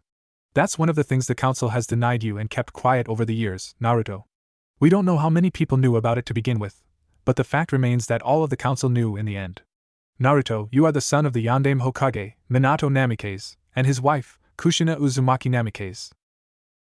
At first, Naruto just lay there, his mind trying to comprehend everything, but he then suddenly began thrashing against his bonds, his eyes wild yet distant, screaming out, "No! It's not true! It can't be true! I'm not!" Sakura, seeing nothing else available to her, did only one thing. A resounding smack was heard, as her palm connected with Naruto's cheek. Naruto laid completely still now, his eyes still widened in shock, completely speechless at Sakura's action. When he turned his head back to her, she was still standing there, a set look on her face while she tried to fight back tears. When he failed to say anything else, she managed to say without breaking down, "I know it's not fair. Your parents never have had to die for this village. Your heritage never should have been kept from you. You never should have been abused and hated by the same village that should have treated you like a hero for the burden you bear. But none of that shit matters now because it's already happened." A stray tear fell from her eye, and she turned to quickly wipe it away. "Damn it, Sakura! Get a hold of yourself. It won't help you or him if you break down right now." Steadying her breathing, she turned back to him. "What matters now is that we can still make this right. I know you don't trust me because of what I've done before. Oh yes. I know you're thinking about it right now. About how I used to be Sasuke's #1 fangirl. How I put you down when you were just trying to be nice to me. Hell, I'm amazed that Tsunade-sama and Jiraiya-san even approve of this whole thing, let alone allowing me to get this far. Yet the fact still remains that I'm more than willing to become your wife, because I know you better than anyone else in this village. More than Hinata. More than Ino. More than Tenten-san, Temari-san, or any other girl our age. In fact, She choked back a sob and finally couldn't hold it anymore. As tears started to fall from her eyes, she gently sat on his bed and took his head in her hands before leaning in, saying softly, "In fact, I am not just willing to do this. I want this. I want this marriage to happen, because I want to show you there is still hope in your life, that there's still a chance for so many good things to happen to you. To know love, to live peacefully, to see how happy you can make others just by being yourself. And all you have to do for this to happen is just sign this paper. Do that, and I swear to you with my whole heart and soul that I will do everything in my power to make you happy. So please." Her head dropped, shielding her eyes from his view as she clenched them shut to try and stop crying. "Let me make things right." Silence reigned in the room, aside from the noises of Sakura's sobbing, and Naruto just stared at her. She was right, actually. He seriously first thought she was just doing this because she wanted the money and prestige of becoming the wife of the head of the Namikaze and Uzumaki families. After all, she had chased the Uchiha for so long because she wanted to be the wife of the calm and cool heir of the Uchiha clan, not because she loved and cared for him. That is, until she made him look into her eyes. Naruto had always been a good judge of who a person was just by looking into their eyes, since he had hidden himself behind a mask for so long. It was how he was able to figure out the people to avoid and the people who would actually interact with him on some level.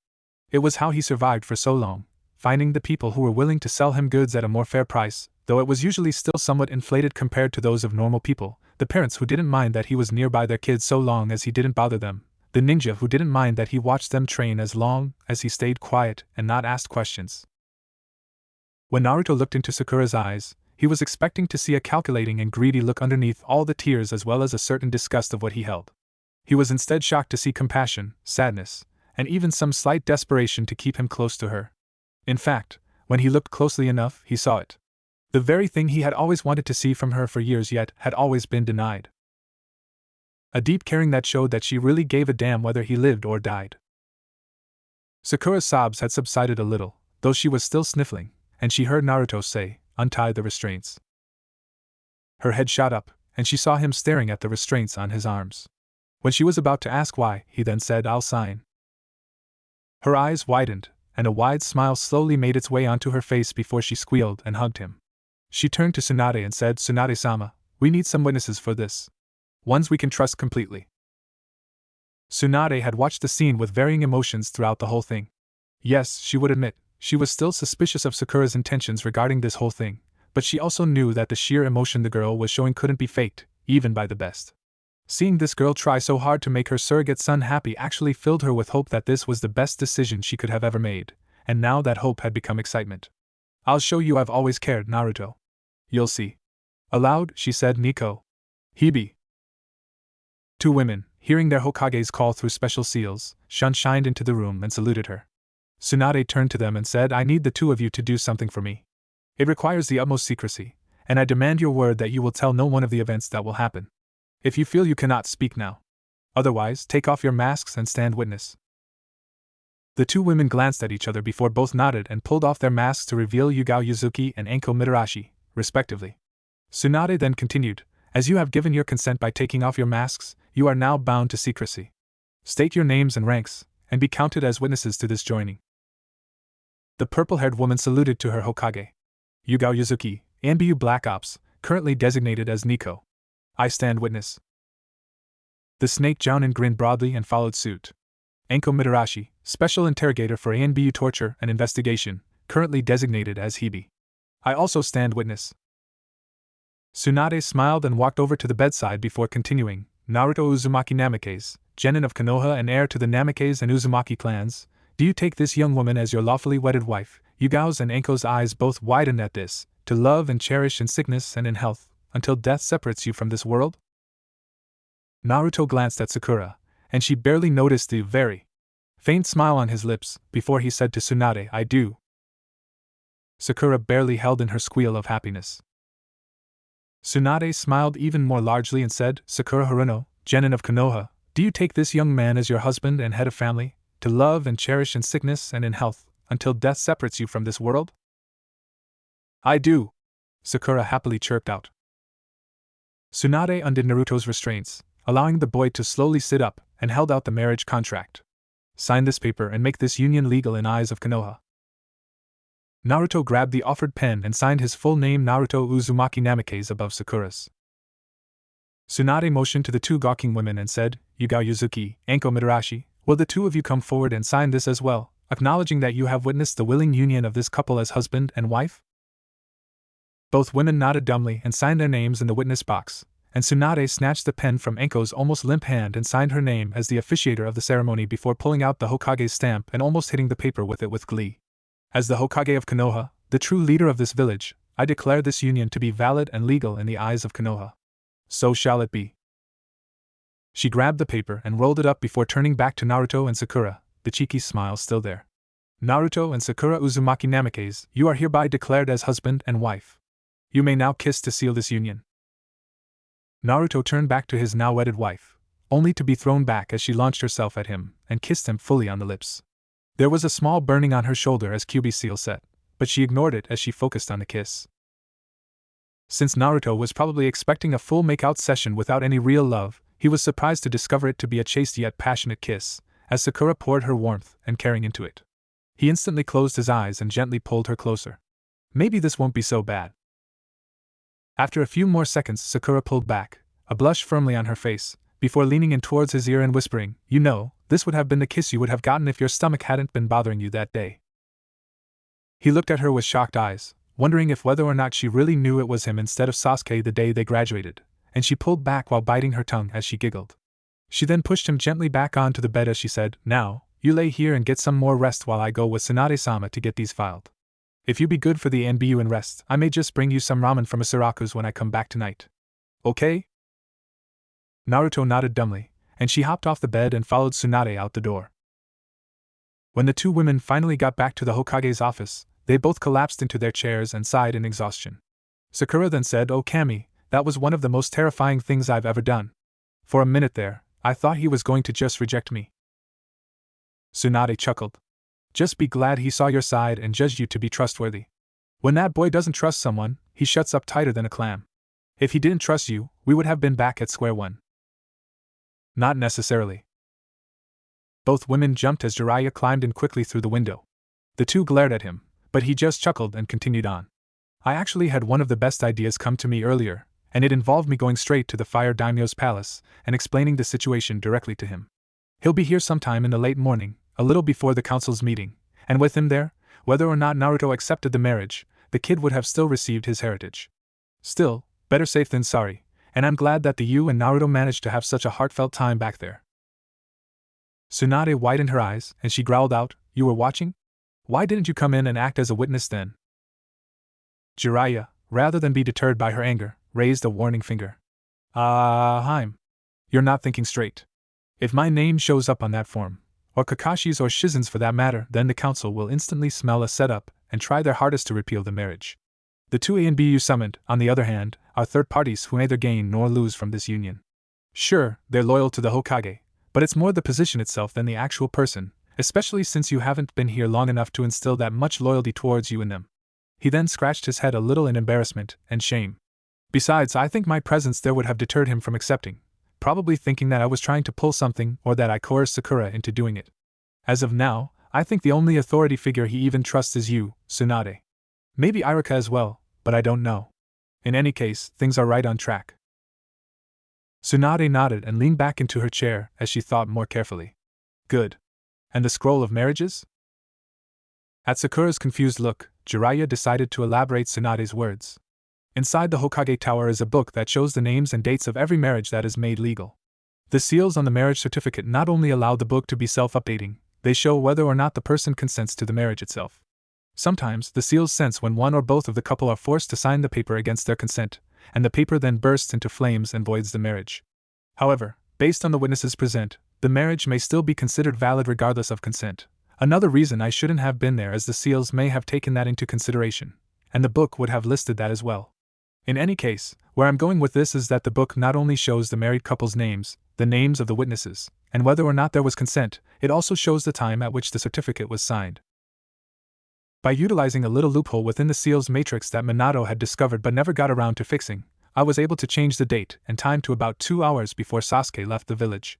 This makes it seem as if you were actually going home that night after the signing the documents, but then ran into Sasuke and tried to prevent him from leaving.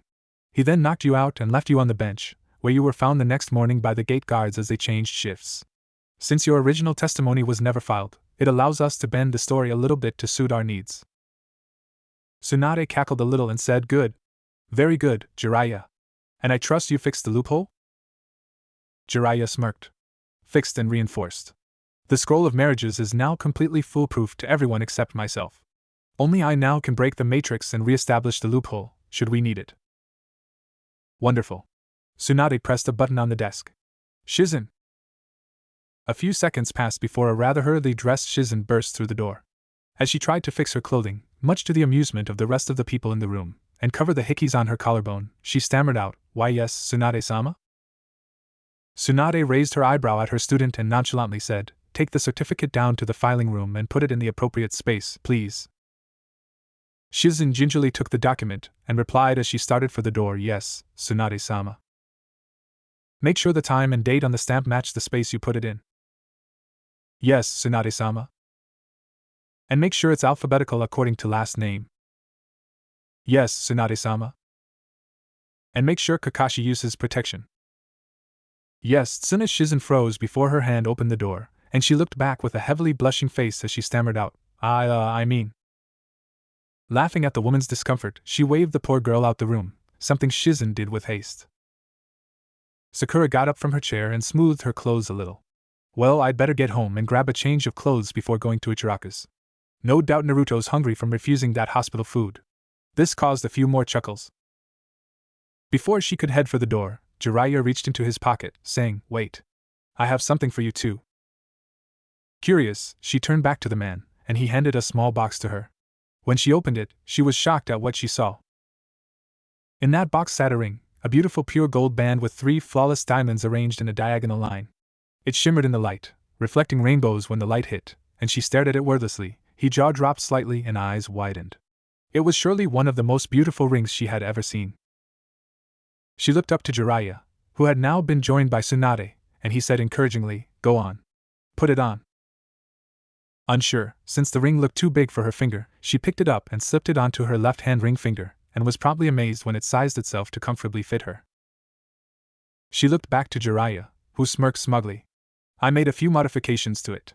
The rings will automatically resize to fit your finger no matter what, and only you can pull it off. Now that the ring recognizes you, no one else can put it on without experiencing discomfort unless you willingly allow them to." Sakura looked at it again, shifting her hand around to catch it with various angles of light, and she said breathlessly, "It's beautiful. This must have cost you a fortune to get." Jiraiya's smile turned more sad, but it was Tsunade who said, "It used to be Kushina's. We retrieved it before her body was cremated, and Jiraiya carried it with him so that he could one day pass it on to Naruto to give to his wife. It's only right that it be given to you." Sakura nodded her head, tears pinpricking the corners of her eyes, but she rubbed them off and hugged the older man in thanks. When she finally let go, he then handed her another small box. "In this one is Minato's ring. It's inscribed with the same seals like yours." She nodded her head again and gently took the box, overcome with emotion to be a part of Naruto's heritage, and Jiraiya grinned more happily. "Now then, I believe you said you were off to get food for your husband. Best hop to it, before the boy decides to eat the bed." Sakura giggled a little as she walked out the door, closing it behind her. Naruto lay there on his bed for hours, just staring at the ceiling as his mind continued to process the day's events. All of this just seemed so surreal. Were the gods still messing with him, making him think he had a chance at a normal life before wrenching it away from him? Or were they trying to apologize, trying to make up for the cruelty he had to endure? Or maybe this has nothing to do with the gods, and it's just a series of events that have happened to you because they just did. Naruto scowled slightly. "Shut up, Kyubi. Oh, stop feeling so sorry for yourself. The way I see it, you've now got a chance to really show these people what you can do.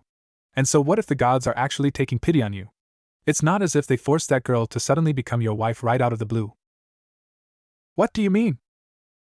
Kyubi yawned a little, and Naruto could just picture her curled up into a big furry ball, her head resting on her tails. The image was actually kind of cute, now that he thought about it. "Why, thank you, Kit. That's so nice of you."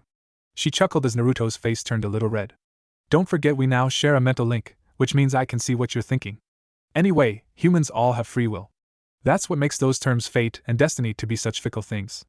The only fate they all share is to die someday, and a person may be destined to do something, but their destiny can still change based on their own choices. Needless to say, that girl cannot be forced to love you.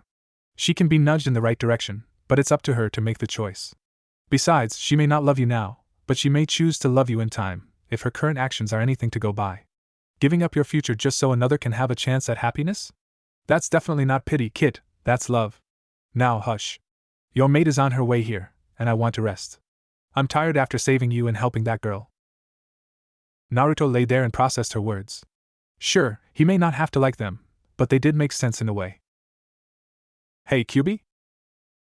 "Yeah?" Silence and then, "Thanks." He could imagine the vulpine smiling softly before snuggling into her tails again and replying, "No problem, Kit." The door opened, jarring him out of his thoughts, and Sakura poked her head in, a small smile on her face.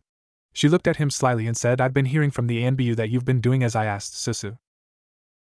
She walked in fully and held up a carry-out box of Ichiraku's, causing the boy's stomach to growl loudly and Naruto to blush while Sakura laughed lightly at the sound. She set the box next to him and opened it, revealing 3 bowls of the stuff, before handing him the first, saying, "I got 3 different ones for you. The one you're holding is pork, and the other 2 are beef and chicken." She then bopped him very lightly on the head. "And make sure you eat all of it, including the vegetables. It's wasteful of both food and money to throw any of it away." Naruto grumbled slightly but began to dig in. After slurping a few noodles, relishing in their goodness as they entered his mouth, he swallowed and asked, "What about you? Haven't you eaten?" Sakura just grinned and held up a single container in one hand and a carry bag in the other. She set the bag on the ground and sat next to him, her bowl and chopsticks in her hands.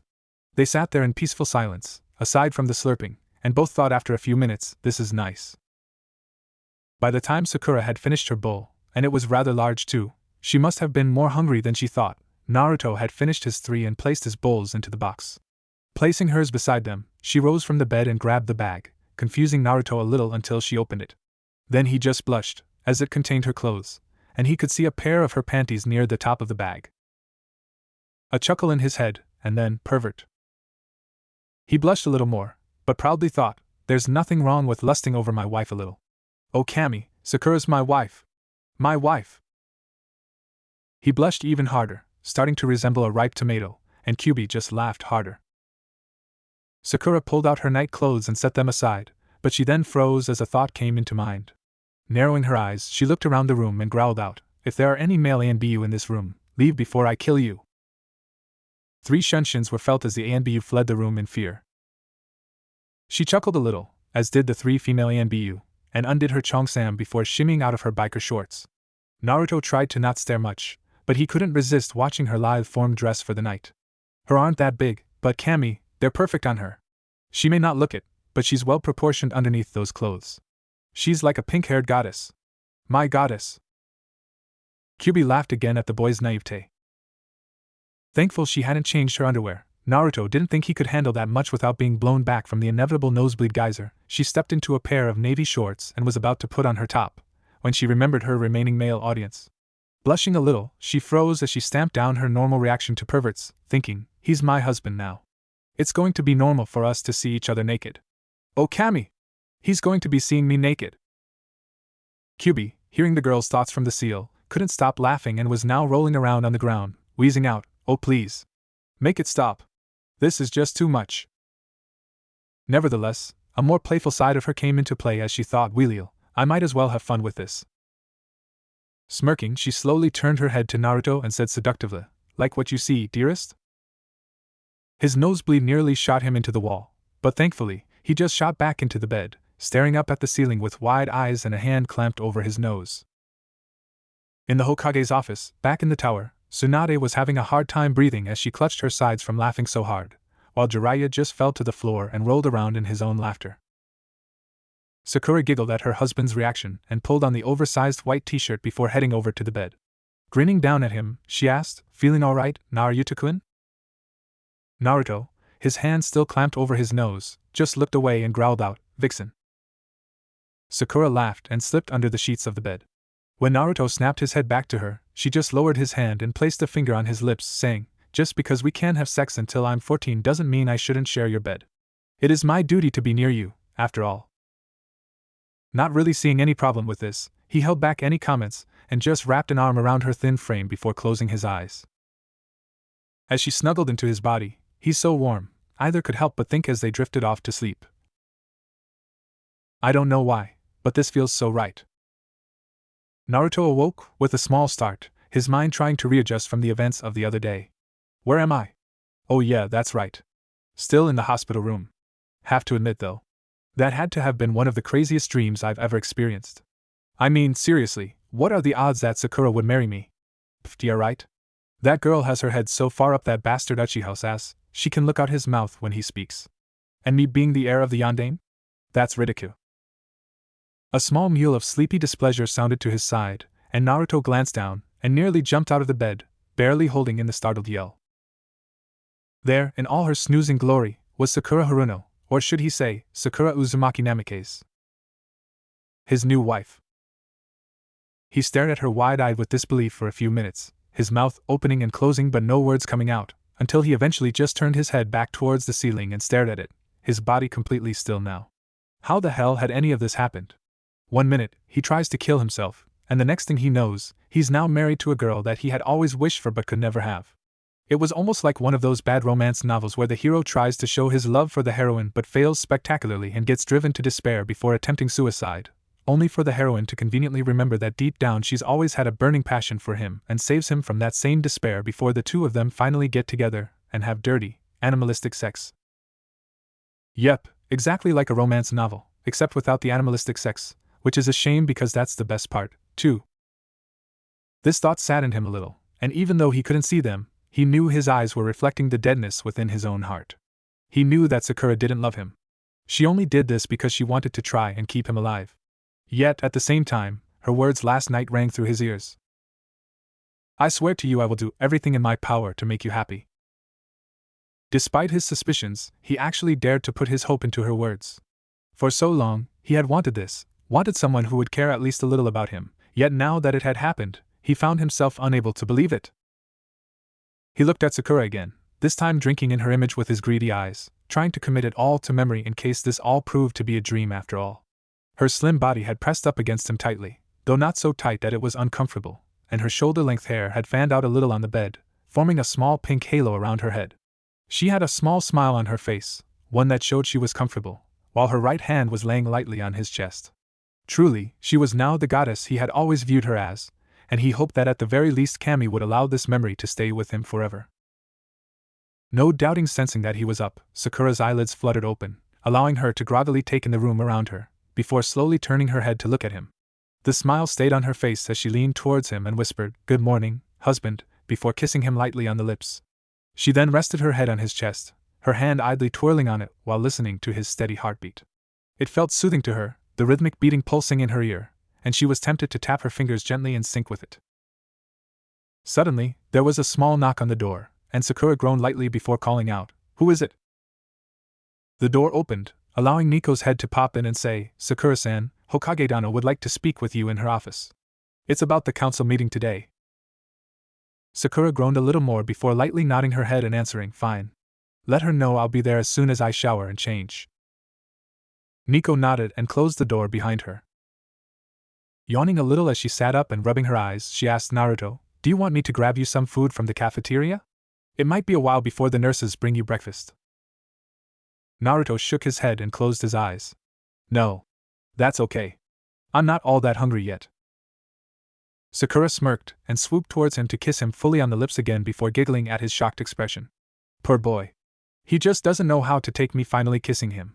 She then got onto her feet and grabbed the carry bag, heading towards the bathroom and locking the door behind her.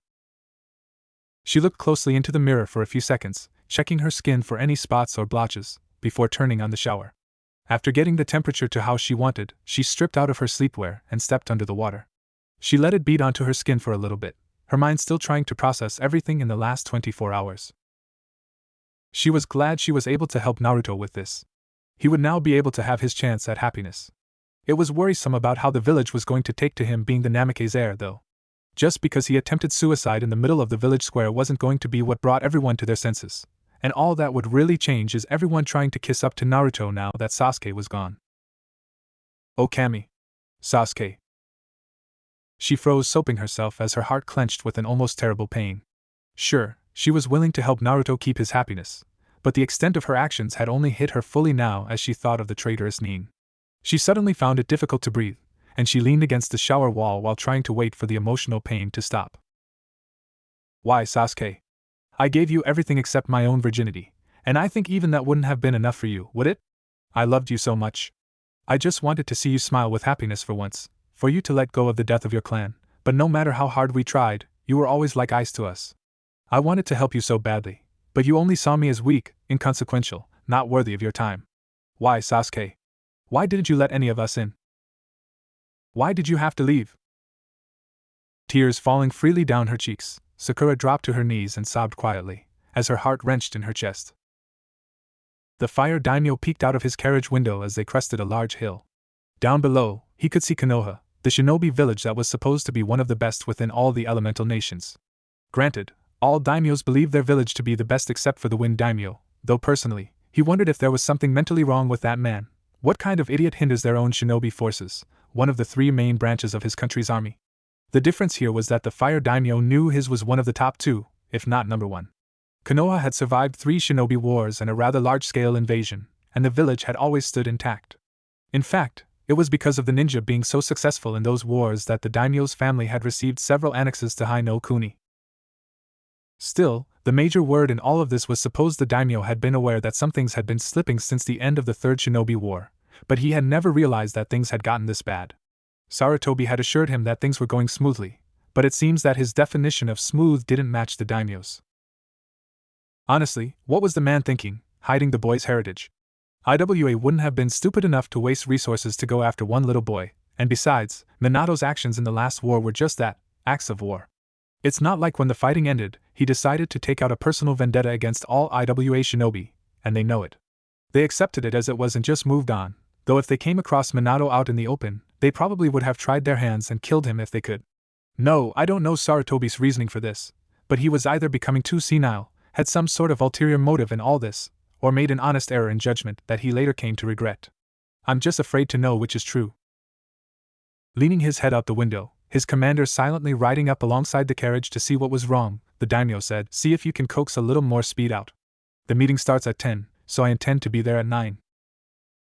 The commander nodded his head and rode forward, barking out orders to pick up the pace, and the daimyo leaned back into his chair, thinking, Minato, Kushina, you once put your faith in me and helped me however you could. Let me return the favor by helping your son. She didn't know how long she had been laying there in the shower. The water was still on and still hot, but she had fallen to the floor some time ago in her grief and didn't bother getting up. Had it only been seconds? Minutes? It couldn't have been long. The ANBU would have dragged her off to Tsunade if it was. But every second felt like an hour. A minute, an eternity. The pain just felt too much to her, as she felt a part of herself shatter further and further. Knowing she only had a little bit of time left, she forced herself back onto her feet and finished her cleansing rituals before finally turning off the water. She quickly dried herself and slipped on her clothes. She then turned to the mirror and looked herself over. Her eyes were a little puffy and red from the crying, but thankfully she had some makeup in her bag that could help cover that up. I can't let Naruto see me like this. If he knows I've been crying about Sasuke, he'll think I'll never change no matter what I do. Best to try and cover it up. Is that really going to solve the problem? This isn't something that's just skin deep, you know. Sakura jumped and yelped, before looking around the room quickly to make sure she was alone. Kubidano? Right in one. I'm amazed you didn't react more strongly. Then again, having a separate personality inside your head must make that easier to adjust.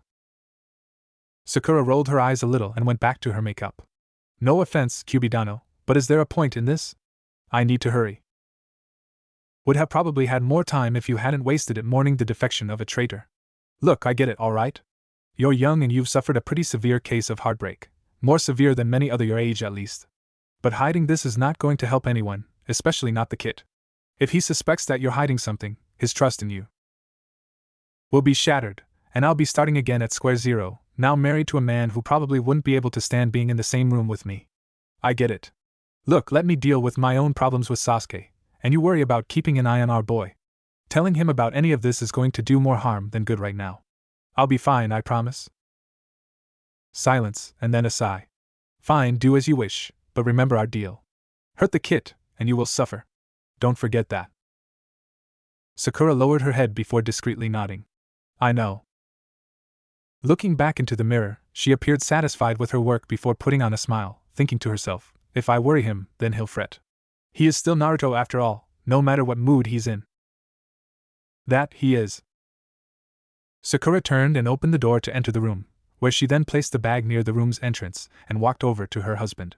He appeared to be dozing slightly but had roused when he heard her leave the bathroom.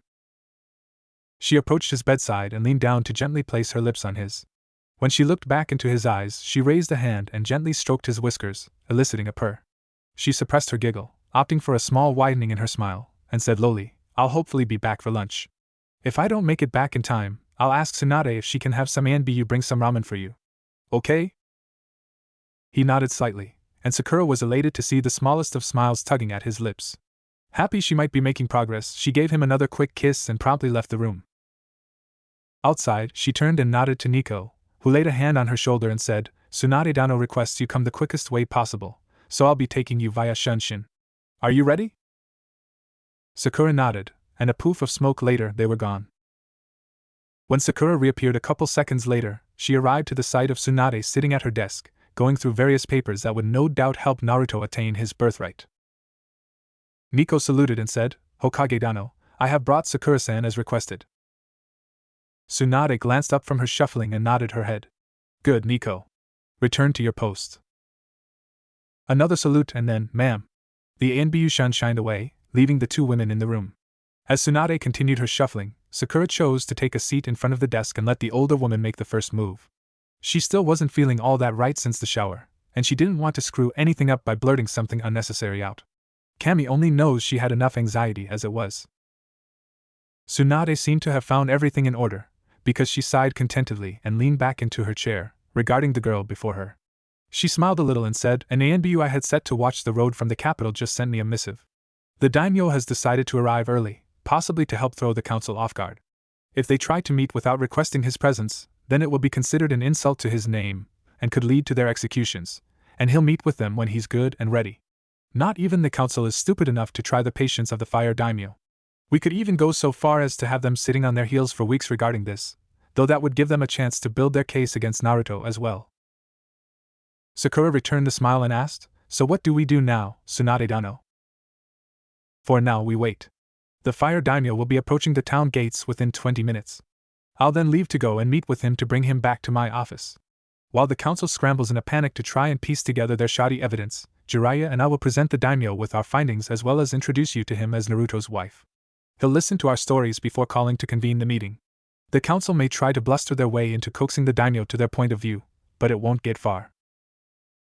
What do you need me to do? The timing of this is crucial for you, Sakura. When I counter their claims to have Naruto removed from the ranks by saying that he is the dual heir of two well-respected shinobi clans, they will try and go for the puppet heir route and say that it's impossible for Naruto to be Minato's and Kushina's child. At that moment you must call for the independent party to perform the blood tests to determine his heritage. If the council is allowed to build up enough steam, it will be hard to shut them down and get anything done, and the moment they discover the existence of these documents, you can bet they will do everything they can to destroy them if they get the chance. Sakura nodded, and Tsunade stood and walked around her desk. Gesturing for the girl to stand, she looked at her with a critical eye, before smiling broadly and winking at her. You know, you are eerily similar to my own size back when I was your age. I happen to have a kimono I never got around to using way back when, and we have just enough time to see if it fits. Placing a hand on the girl's shoulder, the two shined away. Does anyone have any idea what's going on?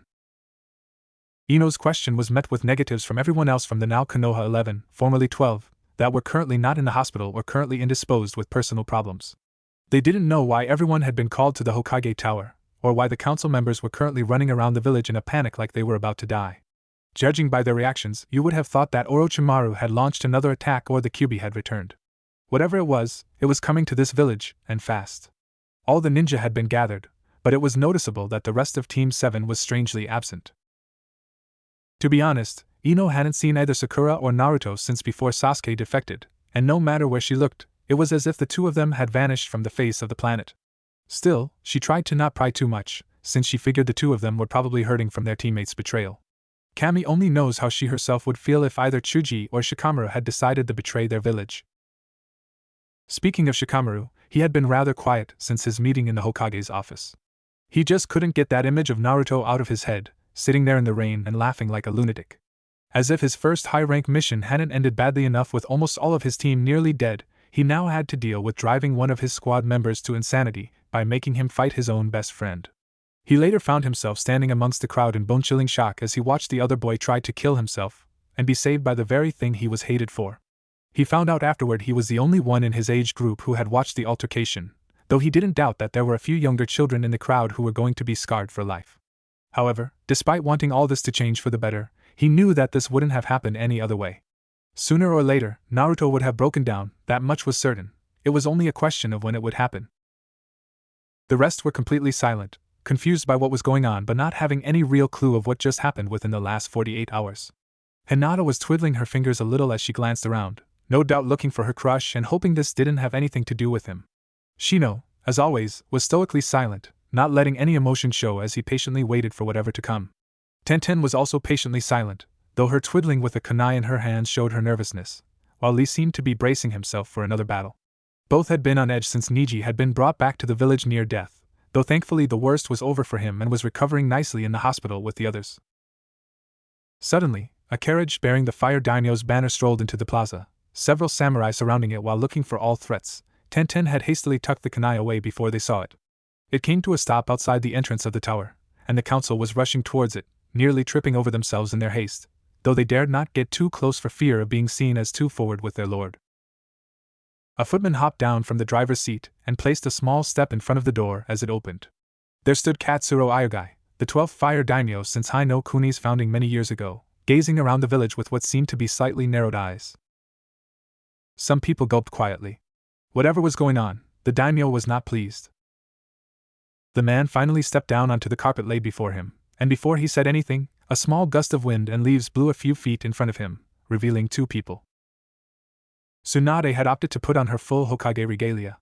The clothes robes she wore were new, made especially for her upon her appointment to Hokage, and they were somewhat similar to the Sandame's, though they were a little more form-fitting than his.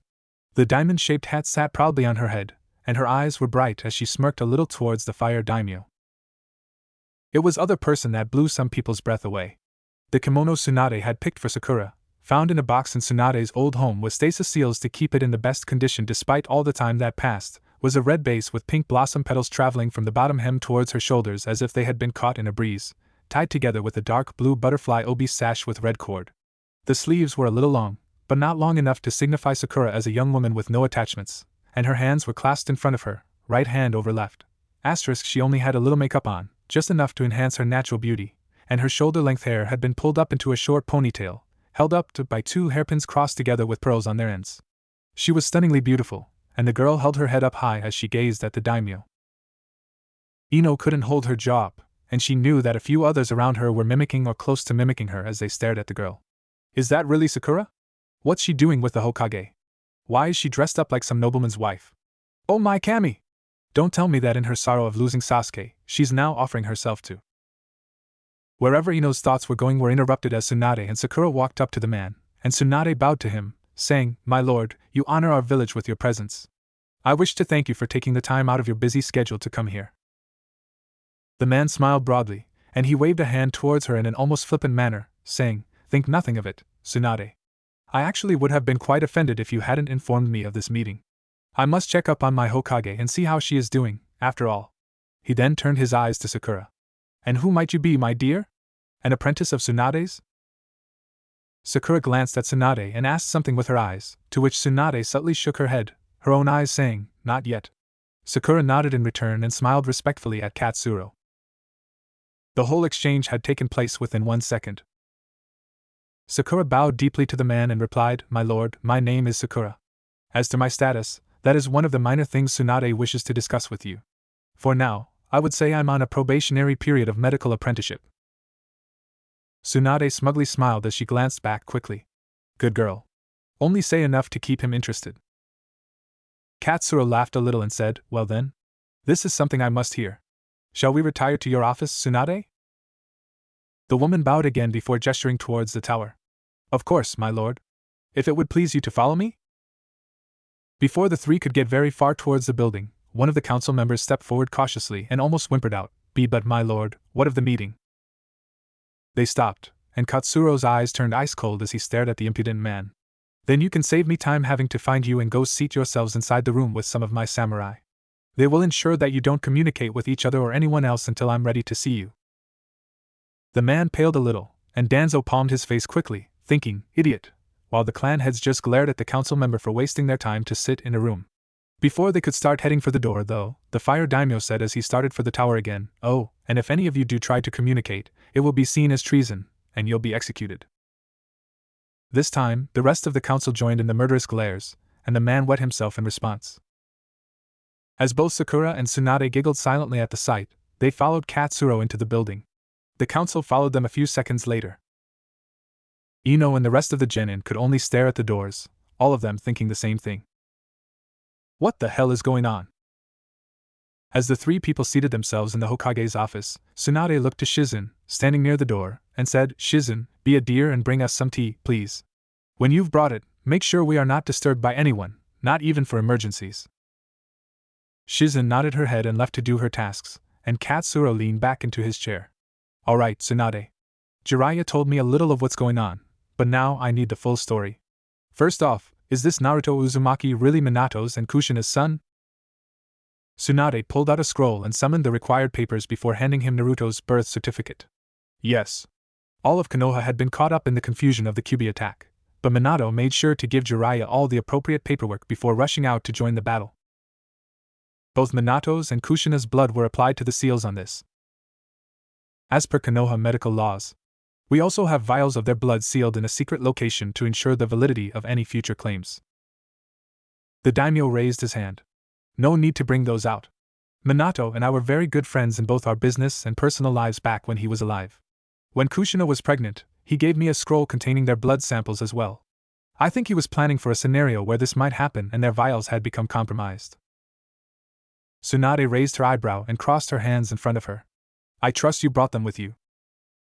He pulled a scroll out of his robes, grinning a little. Of course. Tsunade nodded. Good. If the independent party in this already has vials of their blood, then the council can't claim we provided faulty samples. Katsuro gave a confused frown. Have things really gotten that bad? Tsunade sighed and leaned back into her chair while rubbing her forehead. They're not just bad, my lord. They're at the absolute worst right now. By the time Sensei retook the Hokage position, the council had given themselves too much power to rule and made him into more of a figurehead. I honestly think he wanted to keep Naruto's condition as a Jinchuriki a secret from the public like with Kushina. Sakura's eyes widened at this information, but Tsunade didn't notice and pressed on. But the council wanted a scapegoat for everything and leaked his status to the public. Sensei tried to stem the tide by making it illegal to speak of Naruto being Kyuubi's jailer, but the damage had already been done. The window opened, and Jiraiya quickly stepped into the room and took up the conversation. What's even worse about it is that I think Sensei really wanted to tell everyone just who Naruto was, but no one at the time would have believed him since they already had their misconceptions firmly in place. He bowed to the man quickly. I apologize for being late. The Toads demanded that I fill them in with the situation with Naruto after I mentioned it to them yesterday. Katsuro nodded slowly in understanding before asking, and how did they take the news? Jiraiya sighed and shook his head. Not well, my lord. Not well at all. In fact, they're furious with Konoha right now. Minato and Kushina were held with the highest regard amongst them, and to hear that their son was abused has a few of the more hot-headed ones gearing up for war. Gamabunta had always wondered why the kid hadn't summoned him before and had thought at first he was simply being a disrespectful brat, but now he's about ready to drown this village in oil before lighting it ablaze. I only just barely managed to talk them down from it by saying you were looking into it, and would demand justice. But if things don't go as they wish today, then everyone here had better be prepared to fight for their lives. He waved his hand nonchalantly, and sighed as he sat down. Still, we'll get to that bridge soon enough. In any case, Konoha wouldn't have granted Naruto his inheritance because they would have been in denial, thinking there's no way Minato would seal Kyuubi into his own son. Evidently, saviors don't seal malicious beasts into their children's bellies. I think that the council only gave Naruto the name Uzumaki was more out of spite for the Yuzuru they saw Kushina as. Not too many people were really happy when Minato chose to marry her instead of a proper or in other words, Konoha girl. Giving the person they hated her name seemed to be a colossal joke to them, and gave them a chance to spit on her memory as well. He laughed derisively. Too bad their little joke is going to bite them back in the worst ways imaginable. The daimyo smirked and nodded his head. Indeed. He then turned to the silent Sakura and said, And what of you, Sakura-chan? What is your role in all of this? Sakura shifted her gaze to Tsunade quickly, who nodded her head, before looking fully at the man and answering, Katsuro-sama, I am Naruto's teammate on Team 7 and a friend of his, and now I am his legal wife. Katsuro raised an eyebrow at her but said nothing, allowing the girl to bow to him and continue. My full name now is Sakura Uzumaki Namikaze, formerly Haruno. The daimyo leaned back into his chair, his eyebrow never changing its position, as he continued to stare at the girl. Really? And for how long have the two of you been married? Sakura bowed her head a little in respect. Only for a few days, my lord. I see. He turned to the two Sannin. Tsunade-san, Jiraiya-san, why don't the two of you go and check on that tea? It seems Shizen-san has gone missing with it, and I wish to quickly discuss something with Sakura here in private before we go any further. The two of them looked at each other with worried glances, but they nodded their heads anyway and walked out of the door, Tsunade giving Sakura's shoulder a comforting squeeze as she passed. When the door clicked shut, the daimyo turned back to the now nervous girl and said gently, What is really going on here, Sakura-san?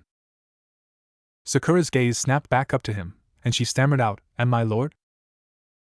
Katsuro smiled a little before continuing, You may not have intended to, But you show a slight hesitancy when you mentioned your new last name, and it wasn't because of unfamiliarity.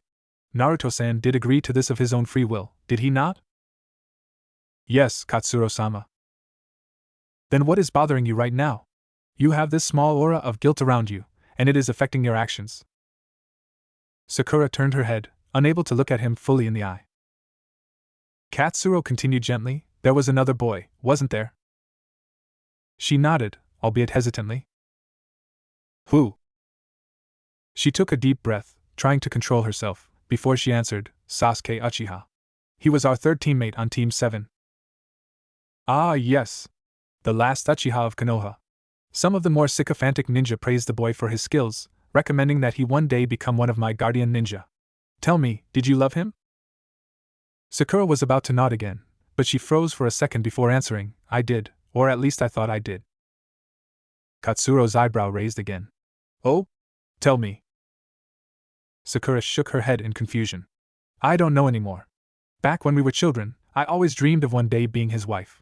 For years I tried to better myself, tried to get him to notice me, but… Katsuro nodded sympathetically. Nothing ever changed. He could never move on, could he? Sakura shook her head again. No, he couldn't. And yet despite all this, despite the fact that he ignored you and no doubt belittled you, despite the fact that he even went so far as to turn traitor for his own ambitions, you still have feelings for him, don't you? Yes, no, I don't know. Sakura grabbed her head and hunched over, her eyes wide and fearful. I just don't know anymore. I don't know what to feel, what to say, what to do. I just want to make things better. I want Naruto to be whole again. I want to bring Sasuke back. I want my team back together. I want my life to stop spinning out of my control and let me fix it for once. Katsuro let the girl be for a little bit, allowing her to suck in a few raspy breaths to stop herself from breaking down. When she finally seemed like she was under control, he then gently asked, And Naruto? You've been having strange feelings for him as well, haven't you? Feelings that are confusing you? Sakura just nodded a little, her hands slowly loosening their grip. Katsuro nodded again and sat there in silence. After a few minutes he sighed and said, Then I cannot allow this to go on. Sakura's head shot up, and she stared at the man in shock. I cannot willingly walk into that meeting room, Katsuro continued, and watch you do this without resolving your own issues. In the end, it would all be meaningless. Sakura nodded and stared at the ring on her finger in sadness. Then what can I do? Katsuro leaned forward and rested a hand gently onto her shoulder, making her look at him again. One broken person cannot fix another, Sakura-chan. In order for you to help Naruto, you must be willing to move on from your past self. Go to him. Tell him all that is really bothering you. If you find yourself unable to go on before or after you do so, then say the word and I can quietly dissolve the marriage between you two. No one would have to know about it, since you haven't told anyone, and the two of you could go on with your lives as you see fit. If you still continue on this path, then at least you can do it with your head held high, and no regrets holding you down. Sakura gazed her ring, the ring that held her promise to Naruto as his wife, and thought, Can I really do this? Am I really willing to go on like this, and put the both of us through this? What about Naruto? What about his feelings? Could I really just let him know, and wind up crushing him as a result? She then heard her inner self gently ask, Maybe. But don't you think he at least deserves the chance to know? People have lied to him all his life. Don't you think that for once, he would like to hear the truth? Sakura smiled gently and nodded her head a little before rising to her feet. She bowed deeply to the man and said, My lord, please excuse me. I must tend to something. When he smiled and nodded in response, Sakura turned and said, Nico. Said Anbu Shun shined into the room, and Sakura asked, Will you please take me to my husband? There's something I need to resolve before I go to the meeting. Nico nodded her head and gently laid a hand on the girl's shoulder before Shun shining the two of them away. It was at this moment, Tsunade and Jiraiya walked back into the room, Shizen in tow with the tea, and Tsunade asked, What happened to Sakura? Where did she go? Katsuro simply smiled again and motioned for Shizen to bring the tea. She went to go find her answers. The two of them appeared right outside Naruto's room, and Sakura steadied herself with a deep breath before turning to the NBU. Can you please allow us to talk alone? Nico nodded her head and disappeared, and Sakura gently knocked on the door and opened it. She was treated to the sight of Naruto laying on his side, a scroll in one hand and his head resting in the other, and he looked up as she came in. His eyes traveled a little over her body, taking in the sight of her, and she smiled a little before turning slowly from side to side to give him a better look. Do you like the kimono Tsunade Dano gave me? I was worried I wouldn't fit in it. Naruto blushed a little and turned his head while clearing his throat. Yeah, sure, it looks lovely on you. She giggled slightly, but it didn't last long before her face fell a little. She bowed her head and said, Naruto, I need to speak with you regarding, well, everything, I guess. Confused, Naruto sat up and motioned for her to take a seat on the side of the bed, which she did before staring at her hands. Her back was turned to him, and he wondered what was wrong with her, before she said, Naruto, am I really doing the right thing? Is shackling you to me really going to help you find happiness again? Am I even capable of showing you that happiness? Naruto became even more confused but allowed her to continue. Sakura raised her head and stared off into space as she continued, I'm so confused, Naruto. I have had always loved Sasuke. Even after he betrayed us, I still would have given my heart to him. I would have followed him in becoming a missing nin if it meant he would return these feelings. Yet when I saw you give in to your despair, something inside of me broke.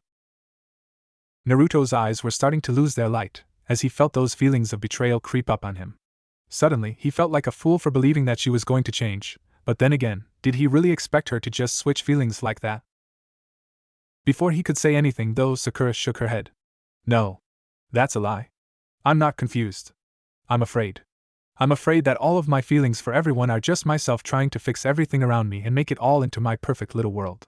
When I had my crush on Sasuke, I wanted to fix him and make him smile for me with love and kindness. I wanted to be the light in his world of darkness, to be the thing that he would love and adore above all else. But then, when I saw you finally give in to your grief and pain, it was suddenly you I wanted to fix. It was you I wanted to see happy.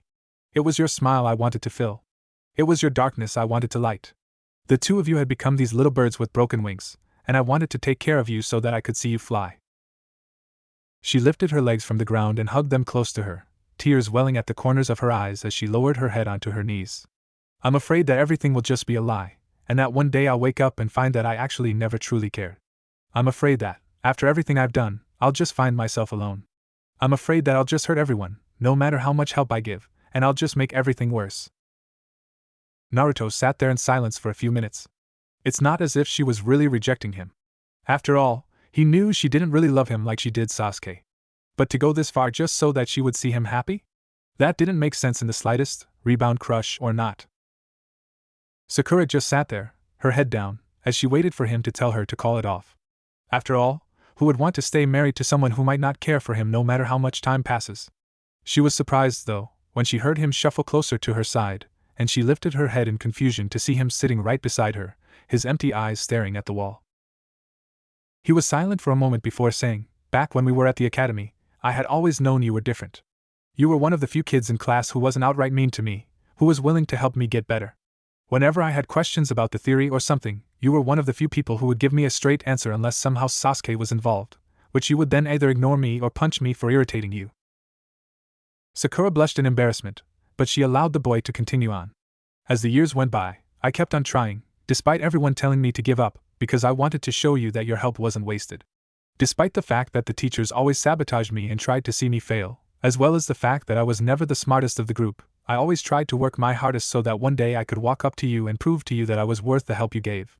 When we made it onto a team, I was happy because it meant I could finally show you how all the hard work paid off, and maybe, just maybe, you would turn your gaze to me for once. Of course, Sasuke was still the center of your world, but you still were willing to help me succeed even when others didn't care. Sakura smiled a little now but still remained silent, and Naruto then fell back onto his back, staring now at the ceiling while Sakura laid down next to him. You're afraid that your feelings are all fake, but I think that's bull. When you made me look into your eyes the other day, I saw something deep down inside of you that intrigued me enough to take your offer of marriage. Sakura leaned onto her left arm as she trailed her right hand over his heart, and asked quietly, What did you see? He turned his eyes to her and cupped her cheek with his hand. That you really care about me. You actually care enough about me that you're willing to face the discrimination and hatred of being my wife, no matter how high our titles will be, and that kind of caring actually matters to me more than anything in the world. Sure, you don't love me like you do Sasuke, but... Whatever else he was going to say was cut off as Sakura couldn't hold back any longer and pressed her lips to his. A few tears poured out of her eyes, but she ignored them, as she felt her body be filled with a warmth she had never felt before. She kissed a little bit more, gently nibbling on his lower lip, before pulling back and giving him a watery smile. You're wrong, Naruto. You are so wrong. He looked at her with confusion, and she giggled a little at the sight before continuing, You gave me all of the love inside of you, so much of it that it left you empty inside and hurt you in the end. But now I finally feel that love inside of me, pulsing, beating like a second heart. You gave all that love to me and me alone, and now it's time I gave some of my love back to you. But Sasuke. She silenced him with a finger to the lips and smiled again. Forget Sasuke. He had plenty of chances to show me what really mattered, and he failed from day one. She grabbed his hand and pressed it to her chest where her heart was, making the poor boy blush at the contact with her young breast, before pressing her own to his and leaning in to whisper, From this point on, it's only you and me. As soon as she said these words, as she let go of the feelings she had spoon-fed herself all these years, she kissed him on the lips once more and felt her hurting heart begin to mend. Maybe those feelings for Sasuke had been fake all along, or maybe they just lost their power as time went on, but Sakura knew this was different. As she continued to kiss Naruto, squealing a little in delight as he began to return as much as she gave, she felt the shackles on her chained heart begin to fall, allowing herself to finally feel what it meant to be someone important, to be someone special. She didn't know why, but Naruto always seemed to be able to show her that, and she actually yearned for it again and again, until she realized now that those feelings for Sasuke were getting pushed further and further away from her until they were merely reflex with no feeling. She wanted, oh so terribly wanted, just to be important to someone, even if it was just one person, a trait she noticed was similar to Naruto. She had never felt that with Sasuke, but she knew that Naruto would give that to her in spades, when he was ready to. She still had to earn his trust, but at least now she knew that it would be more than worth it in the end. Both of their bodies kept getting hotter and hotter until it was almost uncomfortable, but they never broke the kiss. If they had, then they would have realized that the heat was from Kyuubi's chakra completely enveloping them for a few minutes before receding, filling their body with it. For what purpose, only Kyuubi knew, and she wasn't about ready to break this up. Naruto wrapped his arms around her slim body and pressed her close, before he then flipped over and pinned her under him, to which she mewed in happiness at his aggressiveness. He continued his wonderful ministrations on her lips before pulling back, and she gazed up at him before cupping his face with her hands and gasping in happy shock. Deep within Naruto's eyes, she noticed a small spark of his true self shine out, and she wanted to cry with happiness at the fact that he was finally letting her peek into his heart. It seemed Naruto, though, had other plans, as he lowered himself to her and kissed her on the lips before slowly moving to her cheek, then her jawline, and finally her earlobe. Sakura couldn't hold in the groan of delight as he gently kissed the area where her jaw and ear met, and she shuddered a little in lust as he moved down her neck, continually planting kisses along the way, before arriving at her collarbone. He trailed along the raised skin for a little bit before shifting his path towards her shoulder and back up her neck. Tsunade's teacup fell to her desk as she watched the crystal ball with her jaw dropped and an ever-increasing blush spreading quickly across her whole body that would have put Hinata to shame. The fire daimyo had contented himself by gazing at some of the artwork in the office, though his face held a satisfied smile. Jiraiya was alternating between staring at the orb and preventing his hand from reaching the notebook in his pocket, muttering as he did so, must resist urge to write. Must not perv on godson's love life. He then raised his head towards the ceiling and screamed out, Why, Kami? Why? Sakura wasn't sure how much longer she was going to resist before finally saying screw the law, and take him here and now, but she was saved when he finally reached her lips again and planted a long yet loving kiss.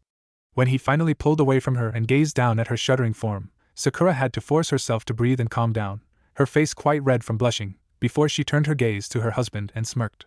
Oh Kami, I wish we were 14 right now. Naruto chuckled a little before leaning down and planting a quick kiss on her lips before replying, You think you have it bad? I've been trying to keep my lust for you under control since we were 10. Sakura growled playfully and smacked his shoulder. Pervert. Takes one to know one, dear. She giggled in response before gently nudging him. Up. I need to check my makeup. Naruto grinned and started to lean down again. You look fine. I could look like a messed up clown right now, and you'd probably still think I was beautiful. Up. Naruto sighed dramatically but got up from her, allowing Sakura to check the mirror. Her mascara had run a little and the hairpins had been shifted a tiny bit to loosen the ponytail, but those were just a couple quick fixes. Aside from that, she still looked immaculate. When she was done, she smiled widely as she approached the boy before gently kissing him again.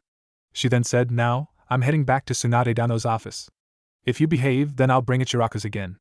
An evil smirk played across her lips as she leaned towards his ear and whispered, If you're really good, I might just let you get me out of this kimono and eat it off me. It was amazing how no blood landed on the girl whatsoever, considering A, how close the two of them were, and B, how Naruto's nose had become a geyser powerful enough to sending him flying from where they stood onto his back on the bed.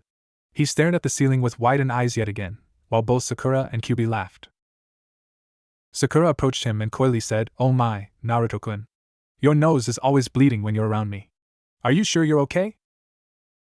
Naruto threw a playful glare at her and growled through his hand, "Damn vixen." Sakura laughed again and leaned in to peck his cheek before turning to the door and saying as she exited the room, "I'm serious, though. Get some rest and eat some breakfast. I think you might need the energy today." She closed the door and sighed happily. As she turned towards the hall, Nico appeared in front of her and asked, "Sakura-dano, are you ready to head back?" Sakura nodded her head, and the two of them vanished once again into a shunshin. As Sakura reappeared in the room, she noticed Tsunade had a blush currently on her face, while Jiraiya was strangely enough holding his hand back from his pocket while muttering about it was so unfair. Quickly putting two and two together, she smirked and raised an eyebrow. "Enjoyed the show, everyone? Sorry it couldn't have been more, but you know, those damn age restrictions." Tsunade just blushed harder, while Jiraiya was now rocking back and forth, frantically saying, "I am no pedophile. I am no pedophile. I am no pedophile. Big. Gorgeous. Tsunade's." He then visibly relaxed and sighed happily. "Ah, everything's now right in the world." A hard punch from said woman and one pervert halfway into the wall later, Tsunade managed to shake off her blush and smile gently at the girl. "I trust the two of you have come to an understanding now?" Sakura nodded and happily chirped out, "Yep yep." Tsunade nodded her head, and Katsuro stood and walked to the girl, putting his hands on her shoulders. "Good. I never had a doubt in my mind you two would make this work." Sakura nodded her head, and the daimyo walked towards the door. "Now then, I believe we have kept the council waiting long enough.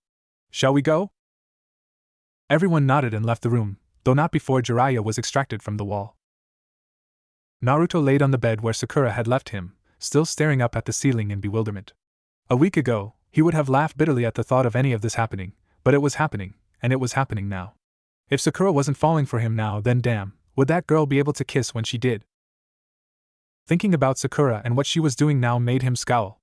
He knew from his past dealings that it was going to take every bit of effort for the council to accept things as they were happening. At least on the civilian side, it would. The shinobi side would be a little more accepting of it, as they were more neutral towards him than anything else. But it's not as if they would raise a finger to help him and Sakura should they need it. No, this was going to require him to perform more drastic measures. Standing up from the bed, he growled out, "NBU." 6 figures appeared in the room, and Nico approached him, asking, "You require something, Naruto-san? Would you be able to get some quick measurements of me for a formal kimono to be purchased post-haste?" The 6 nin glanced at each other before Hebe answered, "We could." He raised a hand towards them. "Get me that kimono, and quickly! I've got a council meeting to crash." One ANBU cocked his head to the side in confusion. "If you don't mind me asking, Naruto-san, why?" Naruto's smile could almost be considered to be feral as he replied, "The fox is now screaming at me to protect my mate from that pack of wolves, and I'm currently inclined to agree with her." Sakura was standing outside the doors to the meeting room, her breathing surprisingly even and calm. How interesting how things get put into perspective when you either do or don't know the outcome of what's to happen. Naruto listening to her confessions terrified her because she didn't know how he would react. Meeting with the council, however? She was half expecting to sleep through it until Tsunade woke her up for her part, since it was pretty obvious that the council would act as they had planned. Besides, the thought of going back to that hospital room and showing her husband just how well she could kiss was actually keeping her calm, though it was getting hard to hide the lecherous grin on her face. Since when did I become such a pervert? Is it the fact that I'm finally able to have the chance to be perverted that's making me do this? Is my inner persona finally taking control of me? Have I been a pervert all along? Oh, who the hell cares? Let's get this damn thing over with so I can go back and show my husband just how special he is to me. She just barely refrained from letting out a perverted giggle that would have made Jiraiya proud as an image flashed into her mind, and she turned to the other 3 with a wide smile on her face. "Shall we get started then?" Tsunade raised an eyebrow at the girl's excited manner but smirked and nodded her head anyway, and the 4 stepped through the door. "Naruto-san?" An ANBU flashed into the room with a package in hand and held it out to the boy. "Your kimono, as requested. I took the liberty of having the Hokage pay for it in your stead to speed things along." Naruto nodded his head in thanks before gently taking the box and laying its contents onto the bed. A blood-red base kimono with black flames at the hems and a black sash with a black Michiyuki *** that displayed a dark red yuzu whirlpool on the back laid next to them. Naruto smiled mirthlessly. How fitting for my mood, and also enough to strike a little fear into the hearts of those fools. Not caring that he might have an audience, he shrugged out of his hospital gown and slipped the ensemble on, tying the belt on with a certain amount of skill that the ANBU didn't expect from someone who never wore formal clothing. He stepped over to the mirror and smirked at the image he saw. No doubt the council was going to throw a fit when they saw him try and appear respectable, and that's just what he wanted. The fools would be so focused on the fact that he dared intrude on their meetings and act like he was meant to be there, they would forget about the daimyo and Tsunade pushing forward their own agendas, a win in Naruto's book. He slipped on the sandals that came in the package and turned to the ANBU. Now, if you would be so kind as to shun me to the council room? Preferably in the shadows of the room. I want to first watch how this plays out without my interference, so I don't want anyone alerted to me just yet. Hebe nodded and grabbed his shoulder before vanishing with the boy. As the four of them entered the room, Tsunade took the Hokage's seat in the center podium, while Jiraiya stood to her side and Katsuro went to the side of the room. There was a raised podium that overlooked the room that was specifically reserved for the fire daimyo whenever he visited, allowing him to see every person present. Sakura stood in the center of the room, her entire posture regal and almost prideful for one so young. Some people glanced at one another, wondering if somehow the girl was on trial for something they weren't aware of. Once the daimyo was seated, he said loudly, "Now that we are finally all here." A few people glanced angrily at the councilman responsible for being there so long but kept silent. "We can begin the discussion for why we are here." One council member from the civilian side stood and cleared her throat. "Honored daimyo, we have called this meeting to demand that Hokage Tsunade Senju permanently remove Naruto Uzumaki from the shinobi ranks." "Oh? On what grounds?" Within the last 24 hours of Uzumaki returning from his failed mission to retrieve Sasuke Uchiha, he suffered a mental breakdown in the middle of the village and attempted to kill himself. Tsunade interrupted the woman. "And on what grounds does that accusation warrant his permanent removal from the shinobi ranks? He needs time off and counseling, yes, and possibly even some psyche evaluations, but all shinobi require this after a while. Attempted suicide warrants him being suspended from the ranks, not expelled. He would only be expelled if he had succeeded in killing anyone else." Another member shot up and pointed his finger at Tsunade. "Aha! But that's the real problem, isn't it? That boy did nearly kill us all." When the man stopped and glanced at Sakura, who was smirking at the man's discomfort. He cleared his throat and quickly gestured to her. "Tsunade-san, would you be so kind as to send your apprentice out for this?" Sakura's eyebrow rose as she said, "Oh? And why would Tsunade-dano need to do that, oh honored council member? Surely whatever you were going to say wouldn't be so bad that someone of my generation can't hear it." The man glared at her as he spluttered with his words, and Sakura grinned evilly. "What's the matter? Kyubi got your tongue?" The civilians all turned to stare at her with pale faces, while Tsunade was barely able to hide her snickers before saying, "As you can see, Sakura is aware of Naruto's condition as a Jinchuriki for the Kyubi, as she should be due to her relationship with him. In any case, what did Naruto do that nearly destroyed Konoha?" The man waved his hand around frantically and yelled, "Well, isn't it obvious? He tried to let out the Kyubi from its her," Sakura muttered while nonchalantly examining her nails. She held up one hand and gasped loudly. "Oh my! I think one of nails is chipped." From its cage, the man nearly screamed, his face turning purple at the girl's lack of respect. He was out of his mind and was trying to destroy the village in some sort of baseless, petty revenge. Clearly, he needs to be removed for the greater safety of everyone else around him, possibly put into a mental asylum while we find a new host for Kyubi. The council suddenly shivered as they felt the temperature in the room drop below zero when the girl exuded a deadly aura. When people began to look at her again, the closed-eyed smile she had on her face promised death for the next person to say what she didn't want to hear, despite the sickly sweet tone she spoke with. "Well then, I guess it's good that none of you can do that, can you?" The man seemed to recover a bit of himself enough to sneer at her. "What do you mean, girl? We are the esteemed council of Konoha, and it is well within our rights." "But that's where you are wrong, oh wise and wonderful council member." The sweet voice was actually beginning to scare some people, which the daimyo smirked at as he listened. "You are clearly overstepping your boundaries, as the Konoha Charter states that the council may only deal with matters regarding the civilian population and must defer to the Hokage regarding all matters regarding both shinobi and clan matters." Her eyes narrowly opened as she focused her glare. "Any attempts to usurp this position either through so-called legal channels or illegal means is considered treason and punishable by execution. In the shadows of the room, Naruto raised an eyebrow at his new wife. Well, this is a side of her I've never seen before. This cruel and calculating part of her must have been repressed, only for her to reveal it when her enemies' backs are turned. He then grinned fairly again. And I like it. Tsunade smiled smugly as she gazed down at the girl before her. If Naruto isn't interested in being Hokage anymore, then I'll see if I can get Sakura to do it after some training. This girl could make these guys shit themselves on a daily basis if she so wanted. Aloud, her tone of voice matched Sakura's as she coolly stared down the rest of the room. Indeed. Interfering in Naruto Uzumaki's career and lifestyle would be a serious breach of jurisdiction, and I could have you all hanged for treason against 2 clans of Konoha for unjustly confining him. One could almost hear the small neck cracks as the council looked back at Tsunade with shocked faces. They stared at her, as if they couldn't believe what they had just heard, and Inoichi dug into his ear with his pinky to clear out some sort of imaginary blockage. Excuse me, I must be going deaf. Did I just hear you correctly when you said that Uzumaki was the heir of 2 clans? Tsunade looked thoughtful for a second before gently pounding her closed hand into her palm with a surprised look. Oh. Excuse me? I was mistaken. The entire room sighed in relief, as the implications of that statement would have been really bad to reveal with the daimyo there. Tsunade let them relax a little before smiling maliciously and gleefully pulling out another piece of paper. I forget that he's also the potential heir of a 3rd clan, my own. Everyone froze, and quite a few of them did indeed shit their pants then and there as they then realized just how deep in it they now were. Hamura stood and smiled shakily at the woman, nervously dabbing his head with a handkerchief. And now, Tsunade-chan. Tsunade-dano, Sakura corrected with smugness.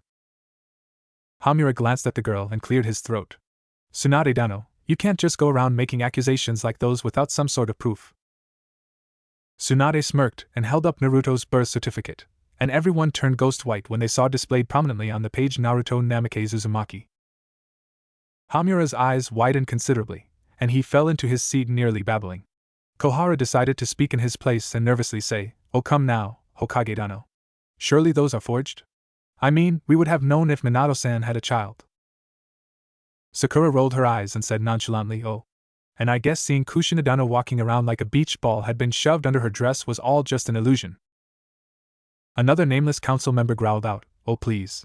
As if the Yuzahora would have kept her legs closed to anyone else. The temperature dropped even lower this time, and Sakura snarled out, "I would keep that tongue of yours in check, commoner, lest you find it ripped out of your mouth. I will not have you slander the name of a loyal Konoha nin who died for this shithole." Some raised an eyebrow at the girl and said, "And why would you care about this, Sakura Haruno? By what claim do you have to make this accusation?" Sakura smirked and raised her ring finger up as if it were her middle, making the woman's eyes go wide as Sakura smugly stated, "That's Namikaze Uzumaki to you, Inuzuka-san. As of 3 days ago, I have become Naruto-kun's lawfully wedded wife."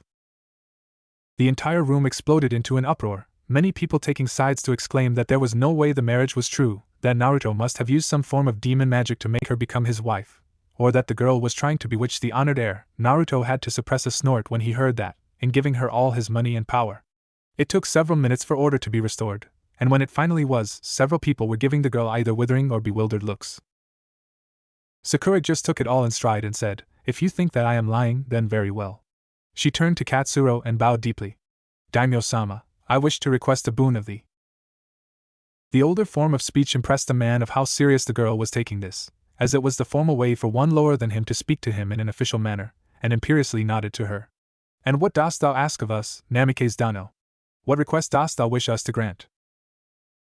"My lord, these people in this room are trying to slight my husband and his heritage, as you have clearly seen. I wish to request those under thou's command to perform a blood test to confirm once and for all the validity of his parentage and the faithfulness of his mother, my predecessor matriarch of the clan." Several people paled at her words, but Sakura kept her head bowed to the man as he made an act of thinking deeply before nodding again. "Very well, Namikaze-dano. Of this, we shall grant thee." He looked to those in the room and, noticing some of their looks, he raised an eyebrow. "Oh? Dost our decree upset many of you? Speak then. Tell us why this should not be." Inoichi looked to the other clan heads and, seeing their agreement, nodded his head and stood to address the lord. "Daimyo-sama, if thou dost permit it, I wish to direct one question to the young woman and demand that she speak truthfully to me." Tsunade's own eyes widened for the first time since the meeting began, and she started to sweat nervously under her hat. "Drat. Please, Kami. If this is meant to help Naruto, Please don't let him ask anything that may compromise their marriage. Katsuro thought deeply about it, but he realized that it was a reasonable request. Technically, he wanted to see what would happen to this young couple as time passed on, and if he so wished it, he could see this marriage continue under his decree without the council's approval. Not that it mattered since they couldn't repeal the marriage legally anyway. Besides, it would give him a good measure of just how much of a cool head this girl would be able to keep under pressure. So he nodded his head. Speak. Inoichi nodded and turned his head to the girl.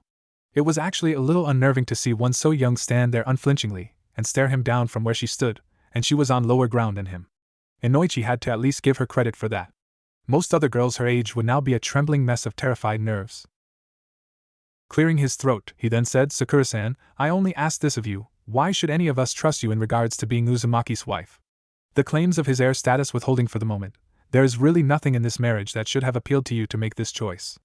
So why should I or anyone else on this council believe that you have his best interests at heart, when up until his defection, you only sought the affections of the traitor, Sasuke Uchiha? Damn it, Tsunade thought morosely. Come on, Sakura. Just keep a calm head and you'll be fine. It's not like the girl needed the encouragement though, as Sakura just put on a wry smile and shook her head. It really doesn't surprise me anymore when someone questions the validity of my actions. I guess I only have myself to blame for that. She raised her gaze to the Yamanaka and crossed her arms under her chest comfortably. You want to know why I chose Naruto over Sasuke? Fine. It is because I need him. That got some people's dander up, but she merely raised a hand and waved them to silence once more. That's not what I meant. When I say I need him, it is not as a potential husband or a path to fame and glory. No, I need him simply for him, and him alone. Fine, yes. I once had a crush on the Uchiha, and I would be lying if I said that there were no more feelings for him still within me. Yet despite those feelings, I found myself wanting something more, something better. She started to pace a little, looking each member confidently in the eye as she continued. Imagine yourself in my shoes. You joined the Ninja Academy to become something different than what your parents had already achieved, and you happened to come across a young handsome boy who was considered a prodigy. You at first admire him and his skills, but you also want him to notice you and think that you are worth his time as an equal on the field, so you dive into your studies and training. Then, that same boy experiences a horrid tragedy, and suddenly, you don't just admire him, you want to be with him, become the new center of his life as he tries to pick up the pieces. You train even more earnestly than before, fighting tooth and nail against several others who think the same way you do, all the while hoping that this cold boy will somehow deem you worthy of his affections. Finally, the day comes when you see if whether or not your hard work has paid off, and you become delighted to discover that this prodigy is now on your team because you sacrificed friendships, family time, and all of your free moments to get there. But it's okay, because he will surely see what you've done and accept you, right? Wrong. The prodigy doesn't like you in the slightest. In fact, he sees you as a hindrance to his overall goals of avenging his family, because evidently the dead cry out to him every passing moment of the day for him to get stronger and kill their murderer. So he practically crushes your dreams and hopes without a care in the world, and you try to piece everything back together and hope that maybe next time, you'll get through to him. Shikaka sighed a little and turned his gaze onto the girl. Sakura-san, I mean no offense, as this is an interesting tale, but is there a point to all of this? Sakura raised a chiding finger to the lazy man and admonished, Hush, Nara-san. You asked for my point of view, and I am trying to make you understand it. She turned back to the room and resumed her pacing. Now, while all of this is going on, there's also another boy hanging around who's a bit of goofball and a pariah. He's hyperactive, oblivious, not all that intelligent regarding certain things, a loudmouth, and a braggart. But he tries his hardest and gives his all to make his dreams come true. You laugh at his dreams, thinking them impossible, but you offer him a helping hand every now and again just so he doesn't think everyone won't take him seriously. He has a crush on you, which you find annoying at first but then later begin to accept it as it is and even think it's kind of sweet despite being a little irritating at times. You help him all throughout the academy and are surprised to find out that not only has he passed, but he's now also on your team. Time passes, and your team has started to develop a certain trend. You try your hardest to get closer to the prodigy, only for him to keep rebuffing you and making you feel worthless, while the pariah showers you with lavish attention and praise that outwardly you are afraid to accept and wind up throwing it back into his face, while inwardly you desperately cling to it like water in a desert, and quietly thank him for his wonderful words. The prodigy would leave you behind at first chance if he could, while the pariah would search to the ends of the world to make sure you are okay. The prodigy could care less if you lived or died so long as it doesn't impede his progress, while the pariah will throw himself in the middle of an enemy attack that he has no chance of winning to protect you with his very life. This kind of devotion shocks you, because you wonder just what you've done to deserve it, but you find that you want more of it. Suddenly, you wake up one day and start going through the motions of wooing the prodigy, just so the pariah will then come and pick your spirits back up. You suddenly care about what the pariah thinks more than the prodigy, and this confuses you a little but at the same time excites you. It's new. It's fresh. It's everything you ever wanted and so much more, and it's even slightly taboo, makes even more exciting for you. You're a little scared about where this might go, but you're also happy enough with the love and attention you receive that you find you just don't give a damn anymore. She stood again in the middle of the room and gave them all a level stare. I'll admit, it took me a while to realize the feelings that were building up inside me, but when Naruto was finally ready to show me what was really inside his own heart, I made my choice. Sure, I could have kept on pursuing the Uchiha until the end of time, but there is no love or warmth left in him, while Naruto was willing to show me that I was more than special to him and actually wanted me for who I was, not what I was willing to do. A life of being essentially a baby factory for new Uchiha, or a life of happiness and caring? Not all that hard to see which path I would choose. The rest of the room just sat there in shocked silence. How does someone refute that? They had no way of telling if the girl was lying or not, but the utter conviction with which she spoke said volumes about just how serious she was. Besides, it really wasn't that hard of a choice. Some girls rushed into marriage without thinking of the consequences, and if Sakura had gotten her way back when Sasuke was still in the village, she really would have become nothing more than what she just said, a baby factory who was only paid attention to when receiving the Uchiha's seed and when she gave birth to the children. Still, there was no way they were just going to let some civilian girl get access to the Namikaze and Uzumaki fortunes and jutsu libraries without them trying to get their own girls in place as well. Sakura noticed the calculating looks in the council's eyes, and she smirked while narrowing her own. Do you think me a simpleton? They all gave her a confused look, and she rolled her eyes. Please. I see your minds working rapidly on how to use this to your advantage. It's hard to believe you are even politicians, you're all so transparent. So, I might as well cut out your legs from under you. The evil smirk returned, and the room chilled yet again, making others wonder if she had some form of latent bloodline limit. Her words actually felt like they were freezing their souls. As I am Naruto's wife, and he has married me before he turned 15, then this council may not interfere in any way, as per the Konoha charter. In other words, if any of you think that you can try and force my Naruto to have any more wives aside from me, you're going to find those poor girls gutted on your doorstep like a fish at market. Several people shouted with rage again, but it was Hamura who stood up and yelled, Now you see here, girl. You think you can just walk in here and dictate to us the terms of this marriage? Her glare leveled at him, and her predatory smile nearly made Hamura have a heart attack. No, you see here. You were willing to overlook the laws just so you can get what you wanted, but it's now time you paid your dues. You had the chance to make Naruto into something great, and have him owe you something for your help, but you chose not to. Now you will have to sit back and watch as I do what should have been done years ago, and give Naruto the happiness he deserves. And if you don't like it, well, I have no problem of making your lives a living hell for a very long time. Hamura snorted and crossed his arms in defiance. Ha! I've seen your records, girl. You don't have any power to back those claims up. Sakura's smile never left her face as she slowly took out her pins and shook out her hair. She then crooned out, Oh, Hamura. Quicker than anyone could see, her hand flashed out, and Hamura screamed as he felt one of the pins pierce his left eye. As he flailed about, screaming like a baby for someone to help him, he felt the other shoot into his calf and send him toppling over the table onto the floor. He thrashed around before a foot slammed into his shoulder, making him look up into the hate-filled smile of the green-eyed devil herself. It's Sakura Dano to you, common scum. I may have been a civilian, but my news station elevates me higher than you so-called elders, and I'll carve the respect out of your flesh if you don't give it willingly.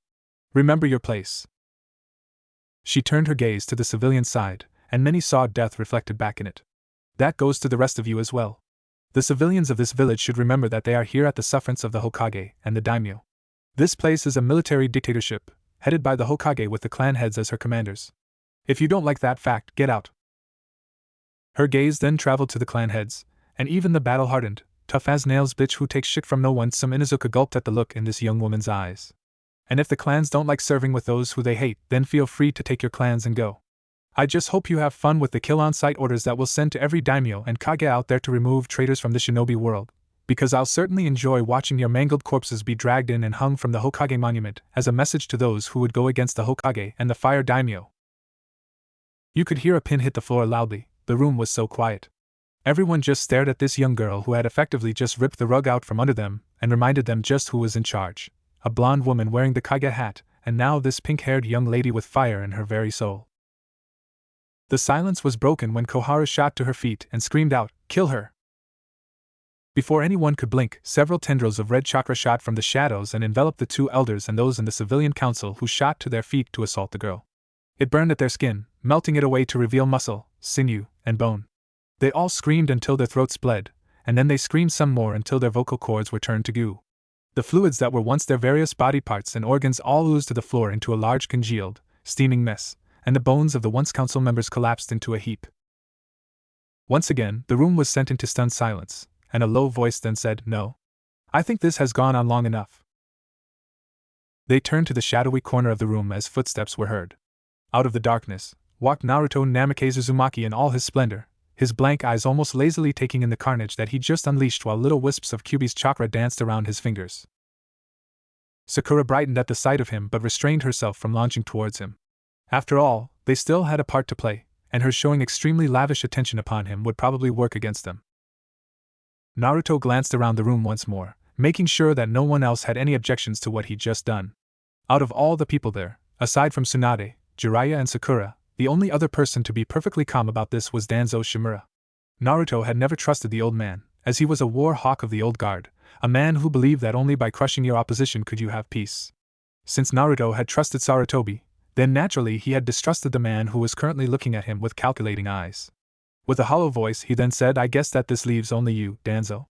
Everyone else here has clearly made their opinions known regarding what my heritage is. What of yours?" The old man sat there in contemplation for a little bit before his aged voice said, "When you were brought back from the ceiling, I had privately told Sarutobi that mentioning your status as a Jinchuriki would be a foolish mistake. Many people in this village are not capable of understanding the intricacies of the sealing art. In fact, many people in the world as a whole are not. I knew, however, that your power should have been put to use for the good of the village, but Sarutobi was not thinking straight and had certain delusions that the people would respect the power and word of the Hokage and allow you to have a normal childhood." He waved his hand in a dismissal. "Of course, he ignored my warnings and made the mistake of leading the council meeting that day with your status and not mentioning your potential heritage until it was too late. In that one foolish move, he all but defanged you and left you without a way to either know or understand either the power of Kyuubi or the extent of your own abilities. I didn't really care if you were pushed through the standard Konoha shinobi system or if he had given you to me as part of my root forces. All that mattered to me was to put another valuable weapon into our arsenal to use against those who threaten this nation. Had you been trained properly like I had wanted in the first place, you would have probably been the only thing we really needed to beat back Orochimaru.